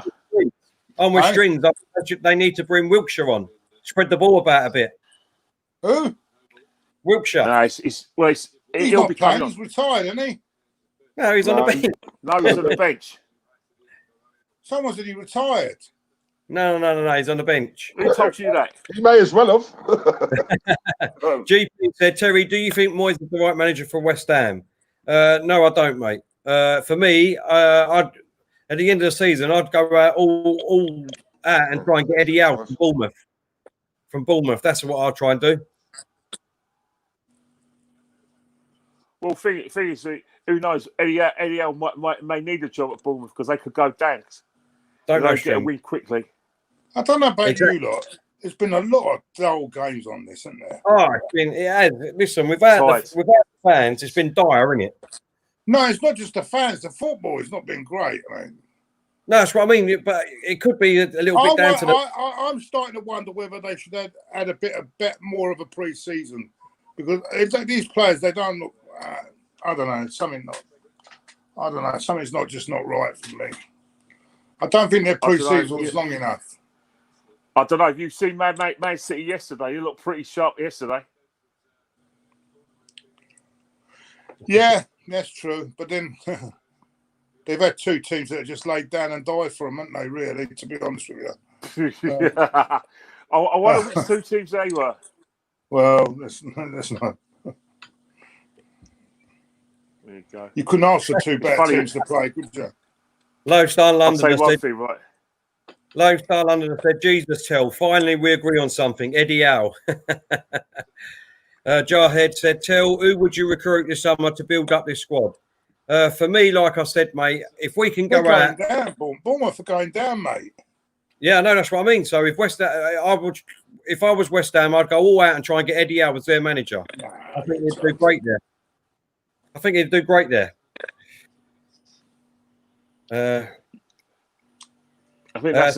West Ham. Tell 3 out, 3 in. Who you going for? Well, listen, I don't know if you've been watching us over the past month or so, but for me, 3 players would change our squad completely, and that is obviously Lacazette. I would do a straight swap with Partey at Atletico Madrid. Atletico Madrid want Lacazette, and we want Partey. So I wouldn't go for any money with that. I'll try and sell Xhaka, El Nini, Mkhitaryan.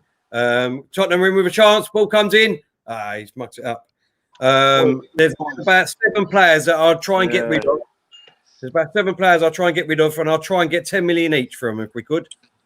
That's all I want. It's 10 million quid if we can, with all the players that we could try and get rid of. And if we can get that, that's 70 million pound there, right? With about 50 million pound, 60 million pound, what the board will probably put in, you're probably looking at about 120, 130 million pounds to go and spend. I'll try and go and get Upamecano or Corante, who plays next to him. One of them two as central defenders. Partey, and I would try and get someone like a James Maddison or Jack Grealish. None of you want Mourinho, man. Fucking man. Oi, I do. None of you. Claude, who's been beating that drum with you? Me. Kenny Ken didn't want him. Kenny Ken does want him. Hey? I wanted him. Yeah, Kenny wanted him. I'll tell you something. AFC need what I need. They don't give nothing away, man. They are difficult to break down. Ties insulted fans like me who can't go to the game because they're not well. All Brighton fault, never Arsenal. Exactly, Stephen. Yeah. You're exactly right. That's not me that's doing that crack then, is it? No. Boys, you're not going to believe this, right? I've just had I tweeted something out early on. I've just had a like from Sophie Anderson, right? Do you remember it? Sophie Anderson. I am buzzing, mate. Sophie Anderson. Absolute salt. She's got to be about 60 years old, isn't she? That don't matter to me, mate. Is she the one? Oh, bullshit! Is she the one that went out with the goalkeeper from what's his name? The Australian keeper. I know, Bosnich. Yeah. Bosnich. She went out with him, didn't she? I think she did, yeah. Yeah. Yeah, I think she did. Wonder what she's doing with herself. Well, I'll let you know soon, Ken. Right, here we go. Adam said, Jesus Christ, what's that? I want to know how much time you tell Claude and Kenny want to give Mikel Arteta up because Emery only got 18 months. That was 18 months too long in my eyes. Listen, I'm not calling, but it doesn't mean you're not allowed to criticise, though.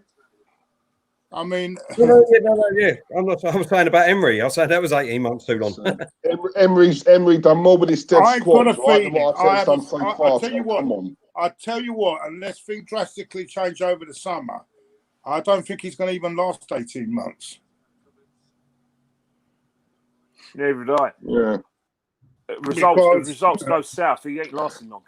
No This matter is a what, result right? business. Let's be. It's a Yeah, result I was business. about to say that, Claude. It's a results-driven business, right? It's the one thing Arteta's. The one thing I feel a bit sorry for Arteta is, the one thing he's not got, the luxury he's not got is time. He hasn't got time. It would have made more sense him taking over at Man City because it would have been a seamless transition. They've got time, Man City, right? We haven't. We're thinking, and I feel a bit sorry for him because he's come in. It's not just on the pitch. All the problems off the pitch, You wouldn't give a top job in any industry to a man who's got no experience. But we did, Claude. We did give a top job to a man who won the Europa League 3 years on the trot. Yeah, and he fucked up. Yes, I know, but what did he do? He done fuck all. Yes, but he took us to a Europa League final, and he got us within a point of top four. Antonio. Oh, he's at the post. He's at the post. Oh, come on. Bowen's at the post. Jared Bowen's at the post for West Ham in the 77th minute. Let's just watch the replay. Ball come over Antonio. I think it was off of Lores there. Comes back Bowen. Just off the outside of the post. Yeah. David would have had it covered, to be honest. David Moyes is aging, isn't he? Proper. Bloody hell, yeah. Well, you would have. Delwyn Jones, he put Terry. Terry, our owner is great. I was over mad last 6 years ago what they did for us. But to be fair, FSG did great for it. Exactly. You've got great owners, mate. Exactly that. Yeah, but they've only spent the same sort of what Arsenal spent. They still hasn't been spent properly. Whose fault are you saying it is? It's not being spent properly by the people. That's what I'm trying to say. If my old man gives me, if he gave me £100 to buy something nice, not buy something shit, whose fault is it? Exactly. You're exactly right. If you went and took another job on there, right, and you was managing 20 people, they're not your 20 people. They could all be shit. But if they said to you, look, you can't change them until next year, what are you supposed to do for the next year? What you've got to realise, right, Kroenke knows fuck all about football. He knows nothing. Yeah, so he's putting his trust in people that he thinks know what they're doing. That's his only fault he's got. At the end of the day, that's his only fault. He knows fuck all about football. But then you've got to blame the people that gave him the shares. Yeah. I'm sorry, all these people that go on about, look, David Dean, I miss him so much. I wish he was still at the football club. He's the one that brought him in. Yeah. He was the one that brought him in. Yeah. Do you know what I'm saying? We miss David Dean. Well, why? He's the one that brought this guy in and introduced him to the board. And then they said, we don't want his kind. And then they gave it, and Nina Bracewell-Smith, she's another one. She can go and piss off as well. She's the one that's moaning now. She sold her shares. She sold out to him. So rather than give it to the other guy, she sold it to him. Her shares to him. So no good. What a message, right? Sorry, Ken. Yeah, but you know what? They was trying to stop. They were trying to stop Usmanov and Dean from getting a foothold in. So that's one of the reasons why they sold with Kroenke. They're kind of forced to, innit? There's only two people making them serious offers, and their recommendations was to sell with Kroenke. We'll never know what Usmanov would have done for the club. Stephen says Arteta's first job is managing this. Arteta's first job in managing, basically, this is not fair on him. Exactly, it's not fair on him because at the moment, like I just said, if you go and take a manager's job, you don't know the team that you're going to be managing. You don't know the team you're going to be managing, right? Once you go in, if they say to you, look, you're going to take over this manager's job, but we can't do nothing for 6 to 8 months. What are you going to do? What are you going to do? But is it fair on us Arsenal fans that we've been we've been given a manager who's got no experience and who is a rookie. You know, because I don't think that's fair on us, Till. It's not. You know, do you know what I mean? And this is not about Arteta. Look, if I was given it, I'm taking it. Right? It's not. Do you know what I'm saying? It's just that we're in such a piss poor state. What is? Kane through here. Kane through on goal. Kane's in. 2-0. It's going to be 2-0. 2-0 Tottenham. 2-0 Tottenham. He don't miss them. He don't miss them, Harry Kane. He doesn't miss them. I want to see if he's offside. Hold up. Just want to see if he's offside or not. Because he looked like he was in front there. I don't know. There's no chance of that being offside. He looks absolutely exhausted as well. He is. Hold up. Let's have a look. I think he was in his own. He is well onside. Well onside. Yeah, he is. Yeah. Oh, yeah, he's onside. Yeah, he was. Yeah. Stephen said, "Thanks for your contribution again." He said, "Conky." He said, "Conky helmet." We are now 5 points behind them, aren't we? We have to win on Wednesday or Thursday. Yeah, we're 5 points behind them. Yeah. Hey, look, all I'm going to say, right? Adam Lana, yeah, Adam, right. So this was what I was saying earlier on, yeah, and I think we got interrupted, right? So basically, Timo Werner, 45 million. Ziyech is about 40 million, I believe. Right, Bernardo Silva, right, cost Man City 40 million. He's a class player, right? Yep. Don't tell me, right? Arsenal can't be in the mix when we're talking about those kind of figures. It's a disgrace. Yep. Exactly. You know you can get class players for around about 40. Let me put it back to you three again, and everyone in the chat, right? Everyone in the chat, let me put it to you again, right?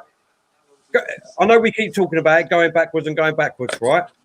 When was the last time that Arsene Wenger or Emery, right, them two managers in the past 13 years went out and bought a top player, a player at his best? You probably have to go back to What, you mean a manager? No. I'm talking about Wenger and Emery, or even Arsenal as the board. When was the last time that Arsenal went out and bought a player at his best? Well, you could say Mesut Ozil, because he was bought when he was about 23, 24. You could say Pepe. And you could say Sanchez, but it's whether those players best around at that time. Sanchez was the best around at that time. Pepe is the best when we bought him, and so was Ozil. Ozil, I would say, maybe. I'd say maybe. I think Pepe's more potential than they're the best, to be honest. No, but you said Pepe players at their best. Exactly. Right? So that's why I mentioned Pepe, because he was coveted by a few other big clubs as well. And if you take into account the transfer fee, all us Arsenal fans were like, "Oh my God, we've actually got Pepe! Oh my God, wow, what a baller!" Right? So if you look at it like that, you know, it's not worked out so well quite yet. Mosley, I do agree with you. We got him on a free, Sol Campbell. Sorry, Diesel. Sol Campbell. Yeah. We got him on a free. We got him on a free. That just says it all that you need to know, really. Our best player that we've gone out and bought, we got on a free. Yeah. Like I said to you, Tel, I don't want to be negative. I don't know what Claude and Kenny think, but in my eyes, in my opinion, I think we're finished as a club. I do. I think we're finished. You know, like we need to get real now. Oh, this is a bad night. This is a fucking bad night. Nothing. I totally agree with you, because after what Kenny said, when he said, like, what can we do with fans? Basically, we just got to put up and shut up and just do with it. Actually, Aubameyang, would you say him? Yeah, I mean, I do think he's brilliant, but I'm just trying to give you like an example, if you know what I mean. When was the last time, you know what I mean? Ian's great, Pepe's great, don't get me wrong, I mean, these are great players. No, we don't tell. We buy potential. Yeah, exactly. That's what we do. We buy potential, right? And with that carries enormous risk. Yeah. I look at Chelsea, right? Chelsea are buying, there's a chance of them buying Havertz, along with Ziyech, who's a baller. You know, Timo Werner, who's a baller. Arsenal are never in the conversation with players like that of that ilk are mentioned. And for me, that is scary.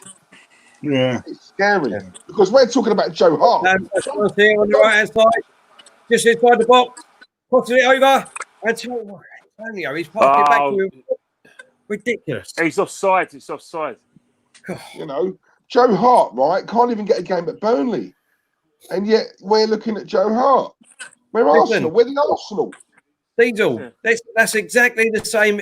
That's exactly the same example of David Luiz. He couldn't get a game at Chelsea, and yet we went and bought him.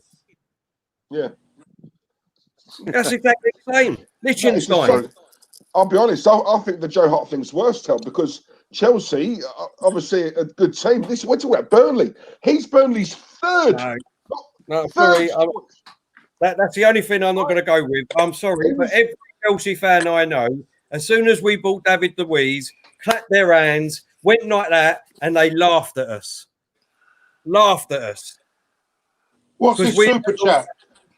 Chadwick Moffat said, Claude, it's Claude's fault. It's Kroenke's fault for hiring the shit upper management.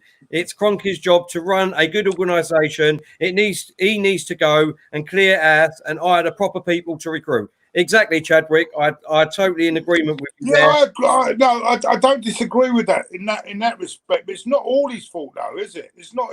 Yeah, I agree. But then we got to look at the people that sold in the shares as well. I'm sorry. Stephen Super Chat said last time Arsenal got a top defender, that is Sol Campbell, I think he's talking about. Right. Do you know what, boys? I'm on Sky Sports News now, right? And it's coming out saying that David Luiz is very close to signing a new one-year deal at Arsenal. For me, we're finished, Tel. We're finished. Exactly, mate. Exactly. Right? That to me says exactly what we need to know. Right? That to me, all we need to know. That to me tells me we have got no money and we need every experienced player there is. That's what it's telling me. It screams of no ambition. That's what it is for me. No ambition. Exactly. And what we should do, we should all shut up and just pay our money, our season ticket money, and go and watch this dross. This is what I'm saying to you, right? This is now where we've got to stand up and be united. We have got to go to that stadium every game, support our team from outside the stadium, right? Listen, we should be saying it's not Arteta's fault now. It's not even the team's fault now. Because if we're signing dross like that, like Chadwick Moffat just said, this board has got to go. It's as simple and easy as that. Tell, if he signs a contract, you have to look at Arteta, mate. Sorry, you have to. Let's be honest. No, come on, it's got to work both ways still. You've got to look at him. He's the one that wants him to stay. He's the one that wants him to stay. So he's. Listen. I agree with you, but it won't matter who comes in, will it? Because the board are signing the players, like you just said. So is Simeone like you? Hold up, Simeone. If Arteta's against his signing, if Arteta's against him coming in, and they've gone against Arteta, then he needs to walk. Because exactly, he needs to walk. I totally agree. Yeah, but who's going to come in? But who's going to come? Right, we all said that the other day, right? That if that happens, Arteta's got to walk, right? If he doesn't, as far as I'm concerned, he's another puppet. No, exactly. And what did I just say? It wouldn't matter. It would not matter for me if Arteta was still the manager, right? I would still stand outside and protest against the board. It won't matter what manager comes in, because it clearly shows that the manager is not buying the players, they're not buying the right players. It's down to the board, and it's down to the people that's working with the board. Right? So it doesn't matter if Mourinho come in, it doesn't matter if Ancelotti come in. It just shows you that they would have signed David Luiz again on another contract. Adam, by the way, more good news. Xhaka's back in training. Adam, I totally agree with you, mate. I don't either. How you boys have got season tickets and pay for that crap? I don't understand that. Yeah, I know. I won't do it. I can't do it. Stephen, he says, Art from Burnley, if we're going for that, then I'm applying to AFC as a goalkeeper. As I used to be a goalkeeper despite being ill. Small club with small club mentality. Exactly. Yeah. And it's exactly the other day, Diesel. We are just becoming Arsenal old age 16ers. Do you know what? I'm not. Joe Hart's not going to happen because it's only 6 weeks that Leno's out for. So it's just this season. So Joe Hart won't happen. I'm not even angry about the Joe Hart. I'm angry about it. I'm more angry right at this minute about all this David Luiz nonsense because I think that will happen, Sel. I think we said it the other day. Yep. It's the easy option. So he's going to stay for another year on 120 grand a week, right? In his interview after that game against Man City, right, he didn't look sorry or apologetic. I know he said all that. He didn't. He looked like he couldn't be bothered. And even in that interview, he still said, I know the manager wants me. I know the club wants me to stay. Sorry, but no, not having that. Listen, at the end of the day, that's what I mean. It doesn't matter now who our manager is. It doesn't matter what players are playing on that pitch. It's got to start from the top, and we've got to take them out. We've got to take them out from the top. If we don't take them out from the top, then we're just going to be with this until Stan Kroenke can be bothered with using Arsenal as just getting rid of his tax. Because that's all it is to him. Like I said, it's just tax money. Just another way of getting rid of tax money. He doesn't care about football. He doesn't care about Arsenal. He hasn't put no money of his own money. So what does he say? The way I look at it, right? If we are a self-sustaining model, would it make a big difference who the owner is? I'm just asking, because I don't get how all that works, right? But if you know, for me, the main problem is recruitment. I would look at recruitment before I look at the board, if I'm honest. Diesel, it's only a self-sustaining model. We do spend money. We do spend money. It's only a self-sustaining club because of what Stan Kroenke wants it to be. If he wants to put money in for his wife's Walmart account, that she's a multi-millionaire, he can do that if he wants. He can do that.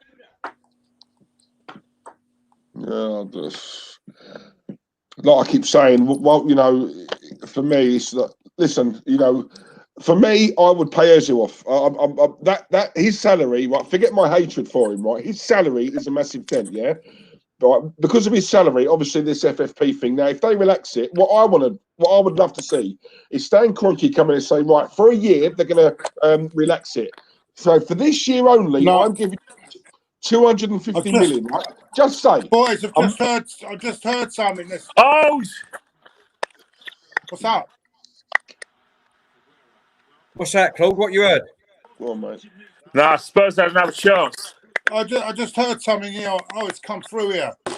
That Arsenal are prepared to extend Mesut Ozil's contract for another season. So to make it. Oh yeah. No, Claude, it's just come through here. Claude, don't, mate. I'm checking this right now. It's at the time, Claude. Don't wind me up. I'm checking it right now, Claude. Do you know what, Claude? You say that, mate. It would not surprise me, right? With this, he said what it is. They're giving him a year extension. But if it doesn't work, what it is. But if they're giving him that extra year option, he's going to see out this one with the extra year option. But they're going to decide after that whether mutually to agree on it. So it's with Urban Ghost. I agree with you, mate. That is exactly what I thought. Bollocks. I just let everyone know. Obviously, it's full time. I know Kenny wants him to stay anyway. So who? Kenny's with me on this, mate. Kenny's with me on this. Come on, so I don't want him here. I don't want him at the club at all. Come on, Ken. Oh dear. Right, it's game over, mate. It's game over. Let me ask you this then. Here's a question for you, because obviously, you know, yous are all Ozil out. I want Ozil out now anyway. Do you know what I mean? I like him as a player. I think it's time for him to move on now and go to a different team. Nothing to do with his ability or anything like that. But whose fault is it then that he's on 300 grand a week? Awesome. Stank the balls. Because are you? No, can I? I know we've got a shit defence, right? Terry, tell me one thing, right? I'm going to ask Kenny this, right? Kenny, I know we've got a shit defence, and it's hard. It's hard, as you know. It's very, as you say, it's difficult to play. But do you think we would have done a lot better defensively if we had Mourinho in there? Yes. No. Yes. Yes. Yes. Yes. How could you say that? Well, what would he have said against that today with Louise different to anybody other manager? To be honest with you, I don't think these Tottenham defenders are that much. I know we've got crap players, but these Tottenham defenders are not that much better. No, they're not levels, right? They're not levels. They're not levels above ours. They're not levels. No, he's got them so. I've just noticed it's so organised from not just the defence, the midfield, the way they're playing. They got, they don't give West Ham a look in, and even for a long period. What is that noise? For long periods against Man United, the Man United couldn't get through him either. So I'm sorry, I think Mourinho would have done a better job defensively. Hold up, 2 seconds. 2 seconds. 10. What's that? 10, Adam. I agree, mate. 10. Just don't forget, Pochettino was a good manager for Tottenham. He brought these players in. He had these defenders before Mourinho. Arteta's come in and he took over. What I'm saying is, I think there would have been. I don't think it made a lot. It made a lot bigger difference. I think it would have been a bit of difference. It's just the way he organises things. You're talking about a guy that's won trophies all around Europe, right? Against a guy that's just putting out cones for the other guy. Do you know what I'm saying? We're talking about a guy that won the Europa League 2 years on the trot. And what did he do with our defence for 2 years? Tell, right? Let me ask you a question, right? If Arteta was at any other club apart from Manchester City, hand on heart, and I'm asking you man to man, do you honestly think if he was at any other club, right, with another sitting alongside another manager, not Pep, someone else, do you honestly think he'd have got this job? I don't think so.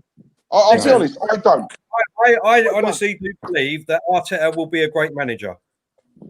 I don't. If it's not for us, he will become a great manager.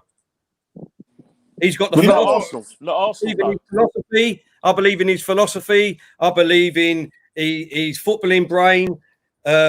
Everyone that says Arsene Wenger was a great manager, he turned around and said Arteta would be a fantastic manager when he comes out.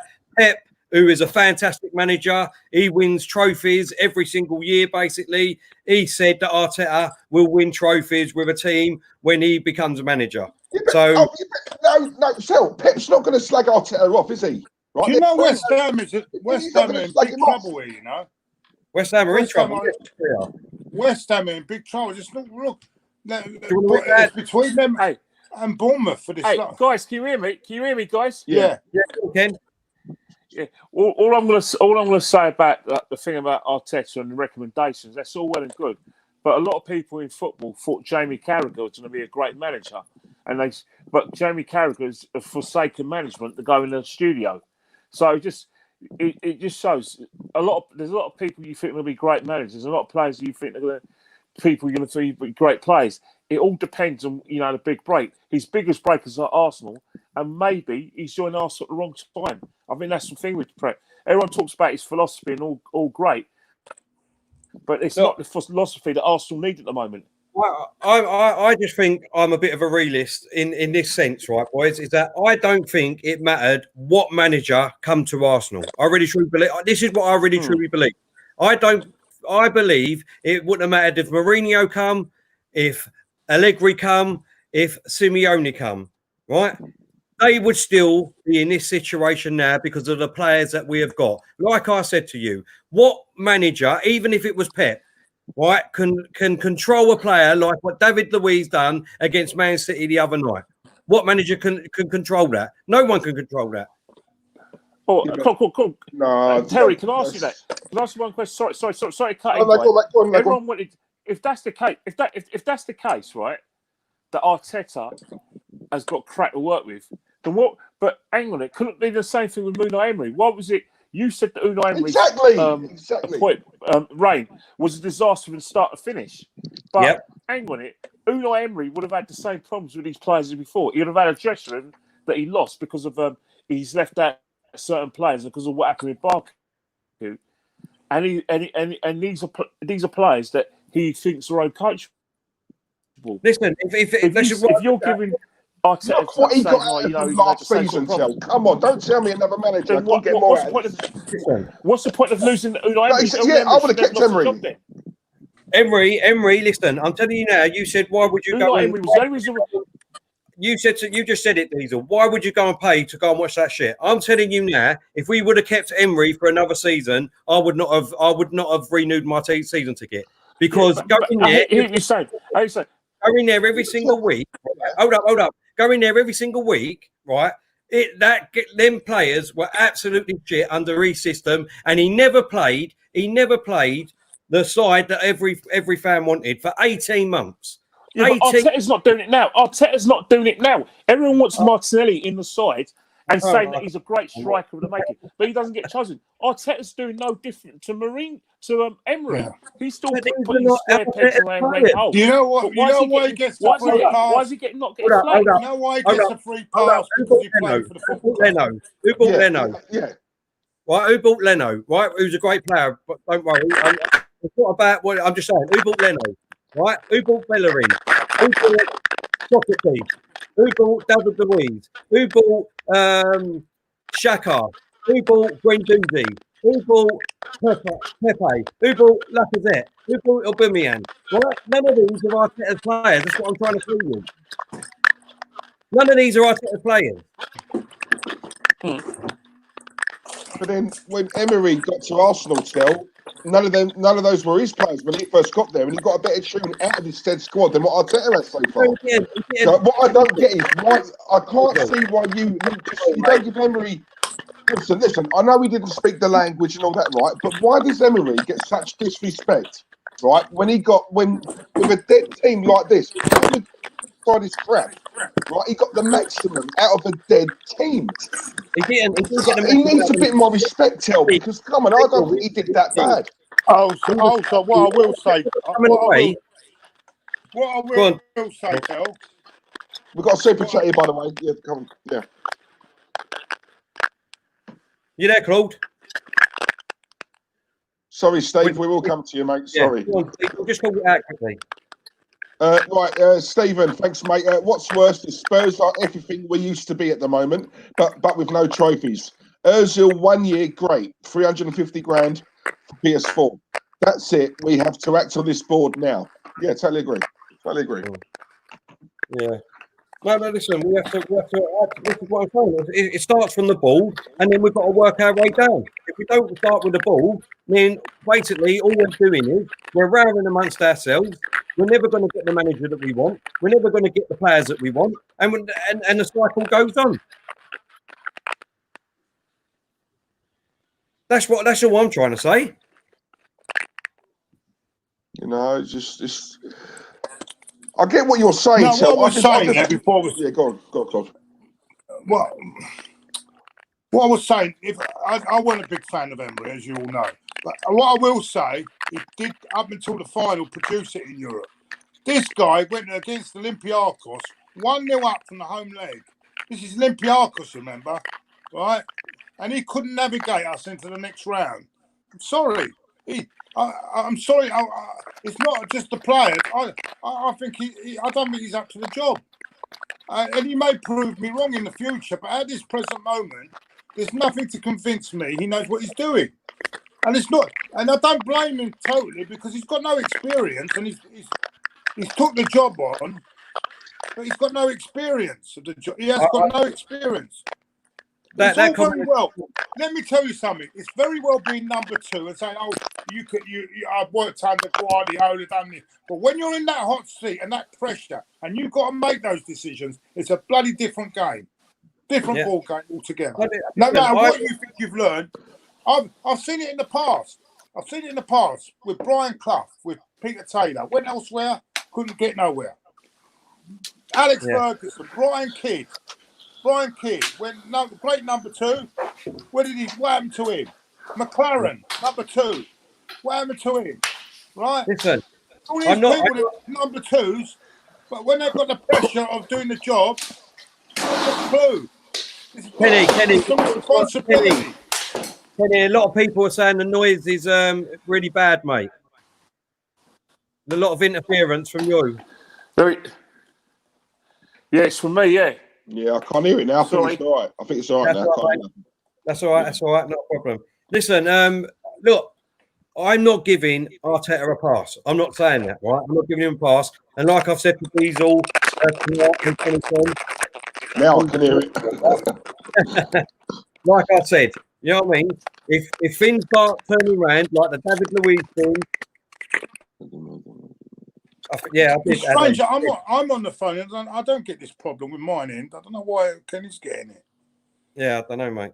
Yeah, listen. 22 game unbeaten run winning. So yes, he did win a 22 game unbeaten And yet run. he gets no respect. That's what I don't get. He doesn't even get no respect. No, man, come on. Let me tell you now, right? If you went and watched every one of them games now, I'm telling you now, right? We was lucky to win half of them. We still won them, Terry. It doesn't matter how we win, as long as we win. That's what I'm trying to say to you. Crap. No, I'm sorry. I'm sorry. You would rather see a 5-4 loss, right, than a hard 1-0 win. Listen, for me, how is that a fan? When you're paying all that money, right? Listen, let me just ask you something, right? Honestly, truly, that matter, mate. Come on. Right, listen, right. Just say you're a fan now, yeah. You're a season ticket holder, yeah. And Mourinho's your manager, yeah. Let me just give you an example, right? Yeah. And you're going to play Man City today, yeah. Right. Mm-hmm. He leaves Pepe on the bench. He leaves Aubameyang on the bench. He leaves Lacazette on the bench. He leaves Torreira on the bench, and he leaves all your star players, right? Which Emery was doing every single game. And the lineup before you got there, right, an hour before, when you're on that train going down there, you're looking at it thinking, why am I leaving my ass to come and watch this shit play, right? Why am I doing it? Why am I doing it, right? Because if Mourinho was our manager and he left all them players on the squad, you would do exactly the same thing. On the train down there, you'll be going, why is he doing that? Why is he doing that? Why is he not playing these players? Because that's exactly what every Arsenal fan was doing under Emery. And if they say that they weren't, then they're lying in my eyes. Because I was doing that every single week. And if they would have put that team out at 9 o'clock in the morning, I'm telling you now, I wouldn't even got out of my bed to go and watch them. Right. If fans were allowed in the stadium right now, would you go to games? Right now, would you be going? Would you have gone to Brighton? Right. Yeah. Right now. Yeah. Right. Well, there you go. Right. Why is it different for Arteta then? Because we're not seeing anything different under him, right, than to what we were seeing under Emery. The football is dreadful. It's dreadful. Same players, but you would still go, wouldn't you? Because it's Arteta. Come on, Tel. No, what goes for one must go for the quality, mate. No, this is not his team. It's not his players. That's what I'm saying to you. You would do the same thing, like I just said, and I know you would, Diesel, and I know Claude and Kenny would. If they put the team out at 9 o'clock in the morning against Man City or someone like that, or let's say for a Brighton, he's getting past Hill. It's not his team. That team is good enough to beat Brighton. Let's be real. Okay. That is good. Brighton ain't a world-class team, right? If we turn up on our day and Brighton turn up on their day, guess what? Arsenal win. Fact. That's a fact. Do you know what I'm saying? So all this about he gets a pass because it's not his team. He's meant to be this amazing coach, right? It's amazing. You're telling me he can't get an extra 20-30% out of these players? Is that what you're telling me? Come on. No, I'm not saying that. I'm just saying these are not his players, and then you can't legislate. Look at Sheffield. Look at Sheffield United, right? Look at their players, right? Well, not now, but I'm looking at Wolves and Sheffield United and teams like that, and look at what they're earning them players at the moment compared to our players, right? So what's the excuse there? Where's the excuse there? Well, the excuse is that obviously Arteta is an inexperienced manager, and these are his players now. That's what the excuse is, and there's no excuse. That's what we're saying. That's what everyone's saying, basically. Arteta is an inexperienced manager. These are his players now, so he can't do the job. Let's get him out. That's what we're saying. Okay, right. So, right, let me ask you this then, right? When Arteta done his first press conference, right? If he'd have come out and said, look, fans, don't expect anything this season. They're not my players, right? I'm going to show you what I can do next season when I have my players. right? Yeah. And as fans, we would have heard that, been pissed off, but thought, you know what? All right, if that's what it is, that's what it is. He came in and said, I'm going to come in, I'm going to do this, I'm going to do that, we're going to fight, we're going to da-da-da-da, we're going to, right? So he's got no excuse, Tell. Let's be honest, right? I Don't think think he doesn't know about these players. He would have been at Man City watching Arsenal. He knows these players still. Do you know what I mean? If you go, if you work for like another company, you research, you do your research on that company, right? Because you know you're going to join them. He knows these players. Half of them he's played with. Mesut Ozil, you know what I mean? Come on. I just think, honestly, that some fans think that we've got like a great team, and these players should be doing great things. That's what I honestly think, and I don't think like that. I've been saying since under Emery, to be honest, I've been saying it that these players are no good. These players are no good. It doesn't matter what manager comes in. That's what I'm trying to say. For me, it does not matter which manager comes in. Mourinho, Ancelotti, no matter who that comes in, with this squad of players, we will do nothing. We'll be in the same place. I truly believe that. You're gone, Claude. I'm looking at that Dermot Gallagher. I used to respect him after what he said the other day about that Aston Villa Sheffield United goal when he said VAR wouldn't have been able to overturn it. He said it weren't very clear cut. Jesus Christ. These are the people that they got running in fucking Stockley Park, mate. It's fucking unbelievable, mate. Unbelievable. Anyway, sorry, carry on. What I was going to say, yeah, I think it's gonna. We could debate this for all night. Sorry. Let's sum up. You've seen the Tottenham performance tonight. Let's concentrate on that. Elwyn Jones has put, lads, please read this source. David Opstein, the Athletic UK has said on Twitter, Arsenal have signed Luiz for 1 year contract, Suarez 4 year contract, Mari 4 year contract. Right. Oh, Jesus Christ. Now, what did I say? I said, once I see... How are we giving a 4 year contract to a guy that's been injured, come here injured, right? And we don't know nothing about 4 year contract. We don't even seen him play. Fuck me. Nicking a living, mate. This can't be possible. I don't know if that. Hopefully, turn out to be a great signing. I don't know, but it looks like that's where this is the road we're going down. But it's expected. We've got no European football possibly next year. So who are you going to attract? We're not going to attract Upper Meccano, are we? Or players like that, or whatever. We're not going to attract them type of players, are we? We've got Suarez. all that says to me is that now basically all we've got to do is start keep paying our money. Why are we giving 4 year contracts to these players? 4 years. Exactly, cool. All this is saying to me is that just keep paying your money. I don't give two shits about you as fans or as a club. You've got what you've got, and that's it. Well, the Luiz one's going to cause a lot of debate because there's a lot of people in the fan base that wanted him out on Saturday, wanted to hang him on Saturday. So that's going to cause a lot of debate. I don't know what Kenny thinks about the Luiz signing for another year. Hey, Claude, can you hear me, mate? Yeah, what do you think of Luiz signing for another year, mate? Well, the thing about it, right, is that Luiz does have necessary experience, and he's like very popular in the dressing room, and Arteta thinks the world of him in terms of like, and so I can understand Arteta wanting to keep him. I like David Luiz when David Luiz does his job properly, i.e. defends properly, you know, he nips in a goal. But the trouble is that when you've got an experienced player making mistakes like he did on Wednesday, it sends a bad message to the rest of the team. And I think that's the thing with David. Can we afford for David to have one of his rushes of blood and then make mistakes which cost us the game or get suspended and miss 3 or 4 games? It's a massive decision.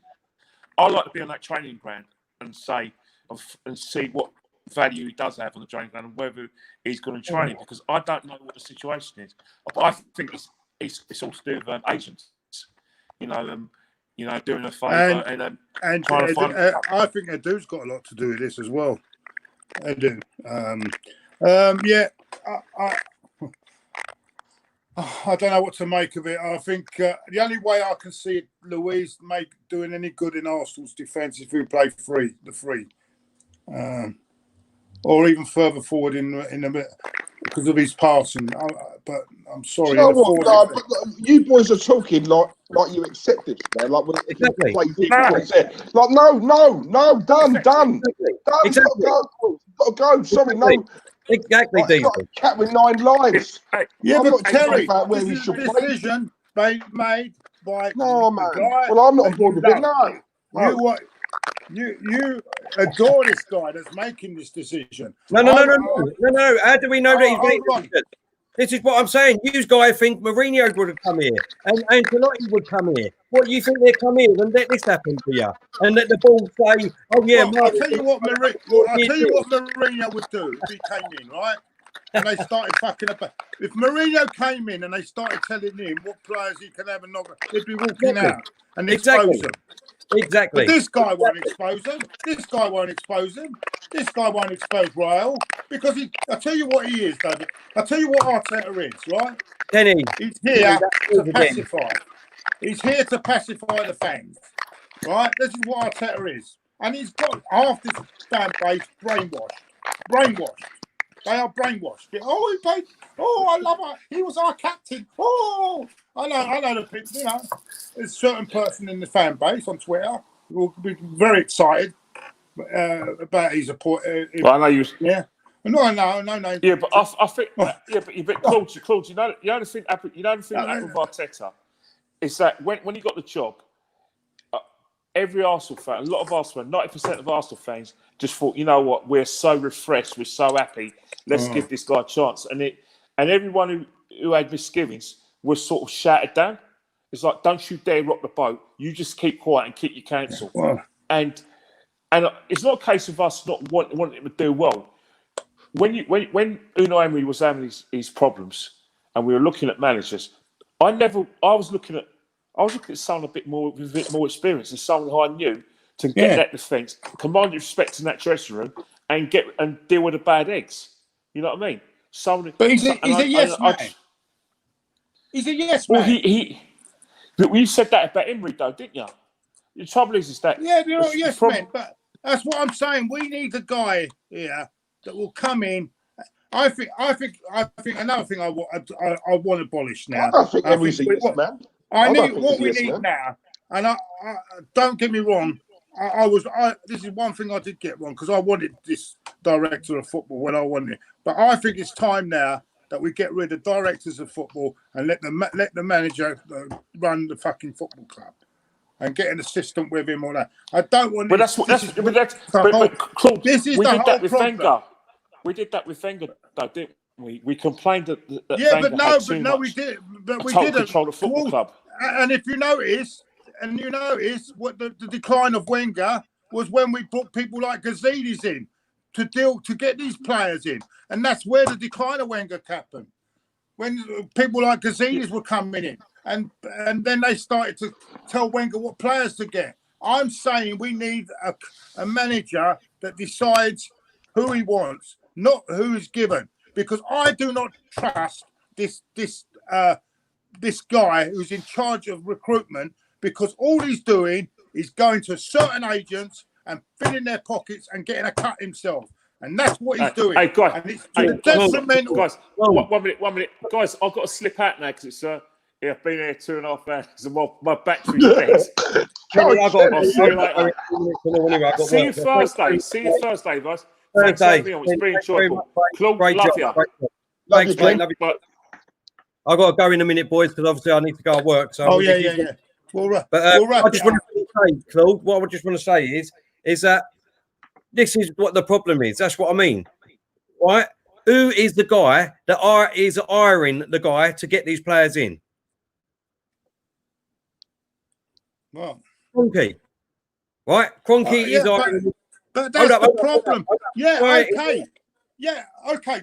Well then, Terry, find me someone that's got 5 billion or whatever in his back pocket and buys this geezer out, because otherwise we're stuck with it.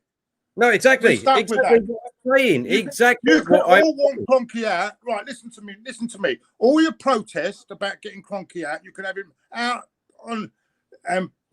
He ain't going to sell until someone buys him out. How many years have Newcastle protested against Ashley? But no one's got the money to back. No one's come in apart from this lot now, and even that deal's is in doubt now.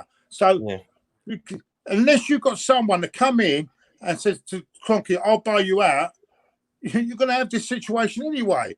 What I'm saying is, while he is in there, we need people in that when he does give them money that know what they're bloody well doing.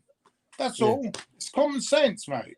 Stephen said need to boycott the club as fans because no income from fans turning up, no income from merchandise. Only this affects any change that we're seeing. Please, fans, but different aside and unit for a change. Exactly what I'm saying. Look, at the end of the day, right?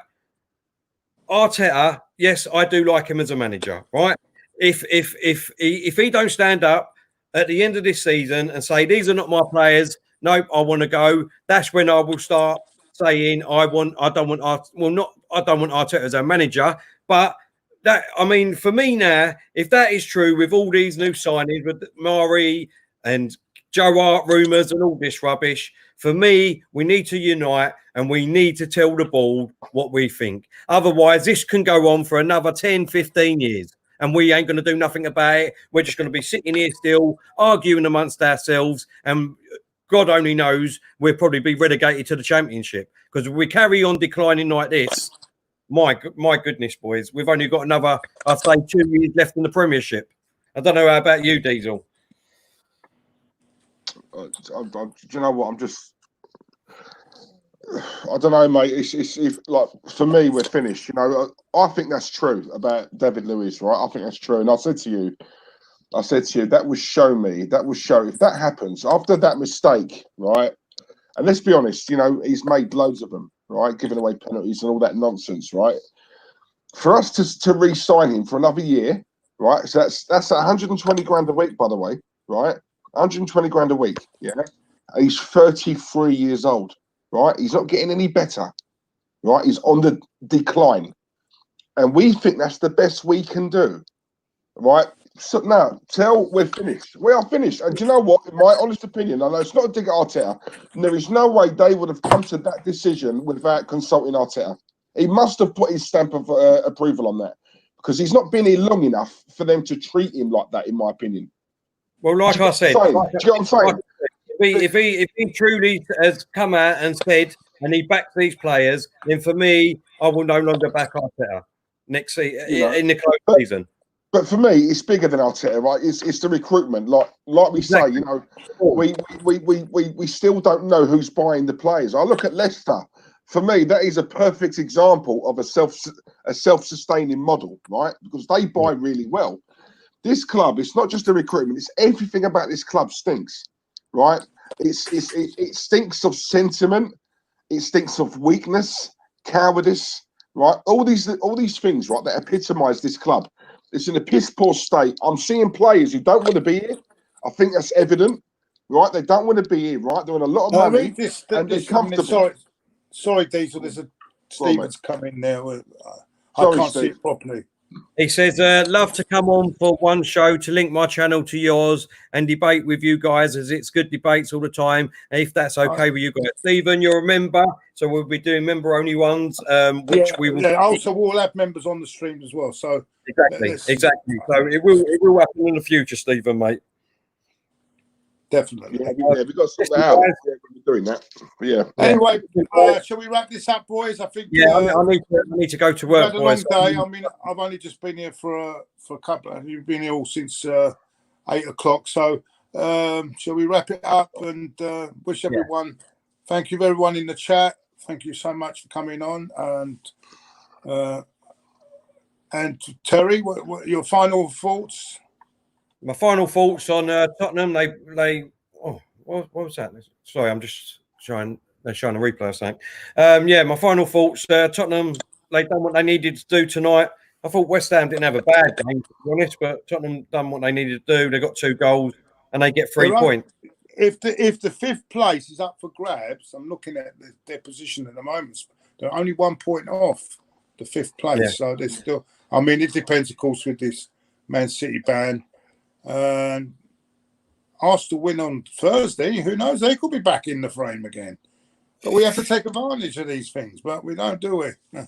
No, exactly. If we'd won them 2 games now, we'd be on 46 points, a point behind. Point behind the fifth place. So just let that sink in. Exactly. All right.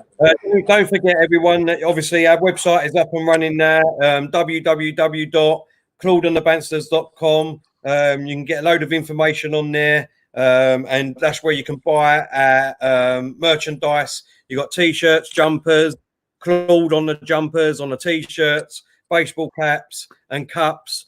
If you are abroad, if you can wait till tomorrow for that, if you want any merchandise, and then the postage and packaging will be uploaded onto the site. But if you live in England, you can get the merchandise now, and that includes the postage and packaging. Thank you, everyone, for that's been over there and ordered already. We really appreciate it. Don't forget that our memberships are open on YouTube. You can go and sign up. Just go over to Claude and the Bansta's YouTube channel, and you can got the join button there. And don't forget also what, Mike, use our code CBS 301. How did we do or not, Mike, by the way? Did we get up to the 200? We got 200, 208, 208. 200. No, that's still good. Thank you very much, everyone. We really appreciate it. Don't forget, come on, man. Don't forget, all you have to do if you can't sign up is just like, share, and subscribe to all our channels on Hot Mike, on YouTube, Instagram, and Twitter. If you don't mind doing that, we would really appreciate it. Thank you, everyone. And watch out for our notifications tomorrow, and we'll tell you what game we're going to do tomorrow. But until then, have a great night. Let's still have a bit of hope for Thursday. We unite as one. We're one family. Love you all. Thank you. Bye.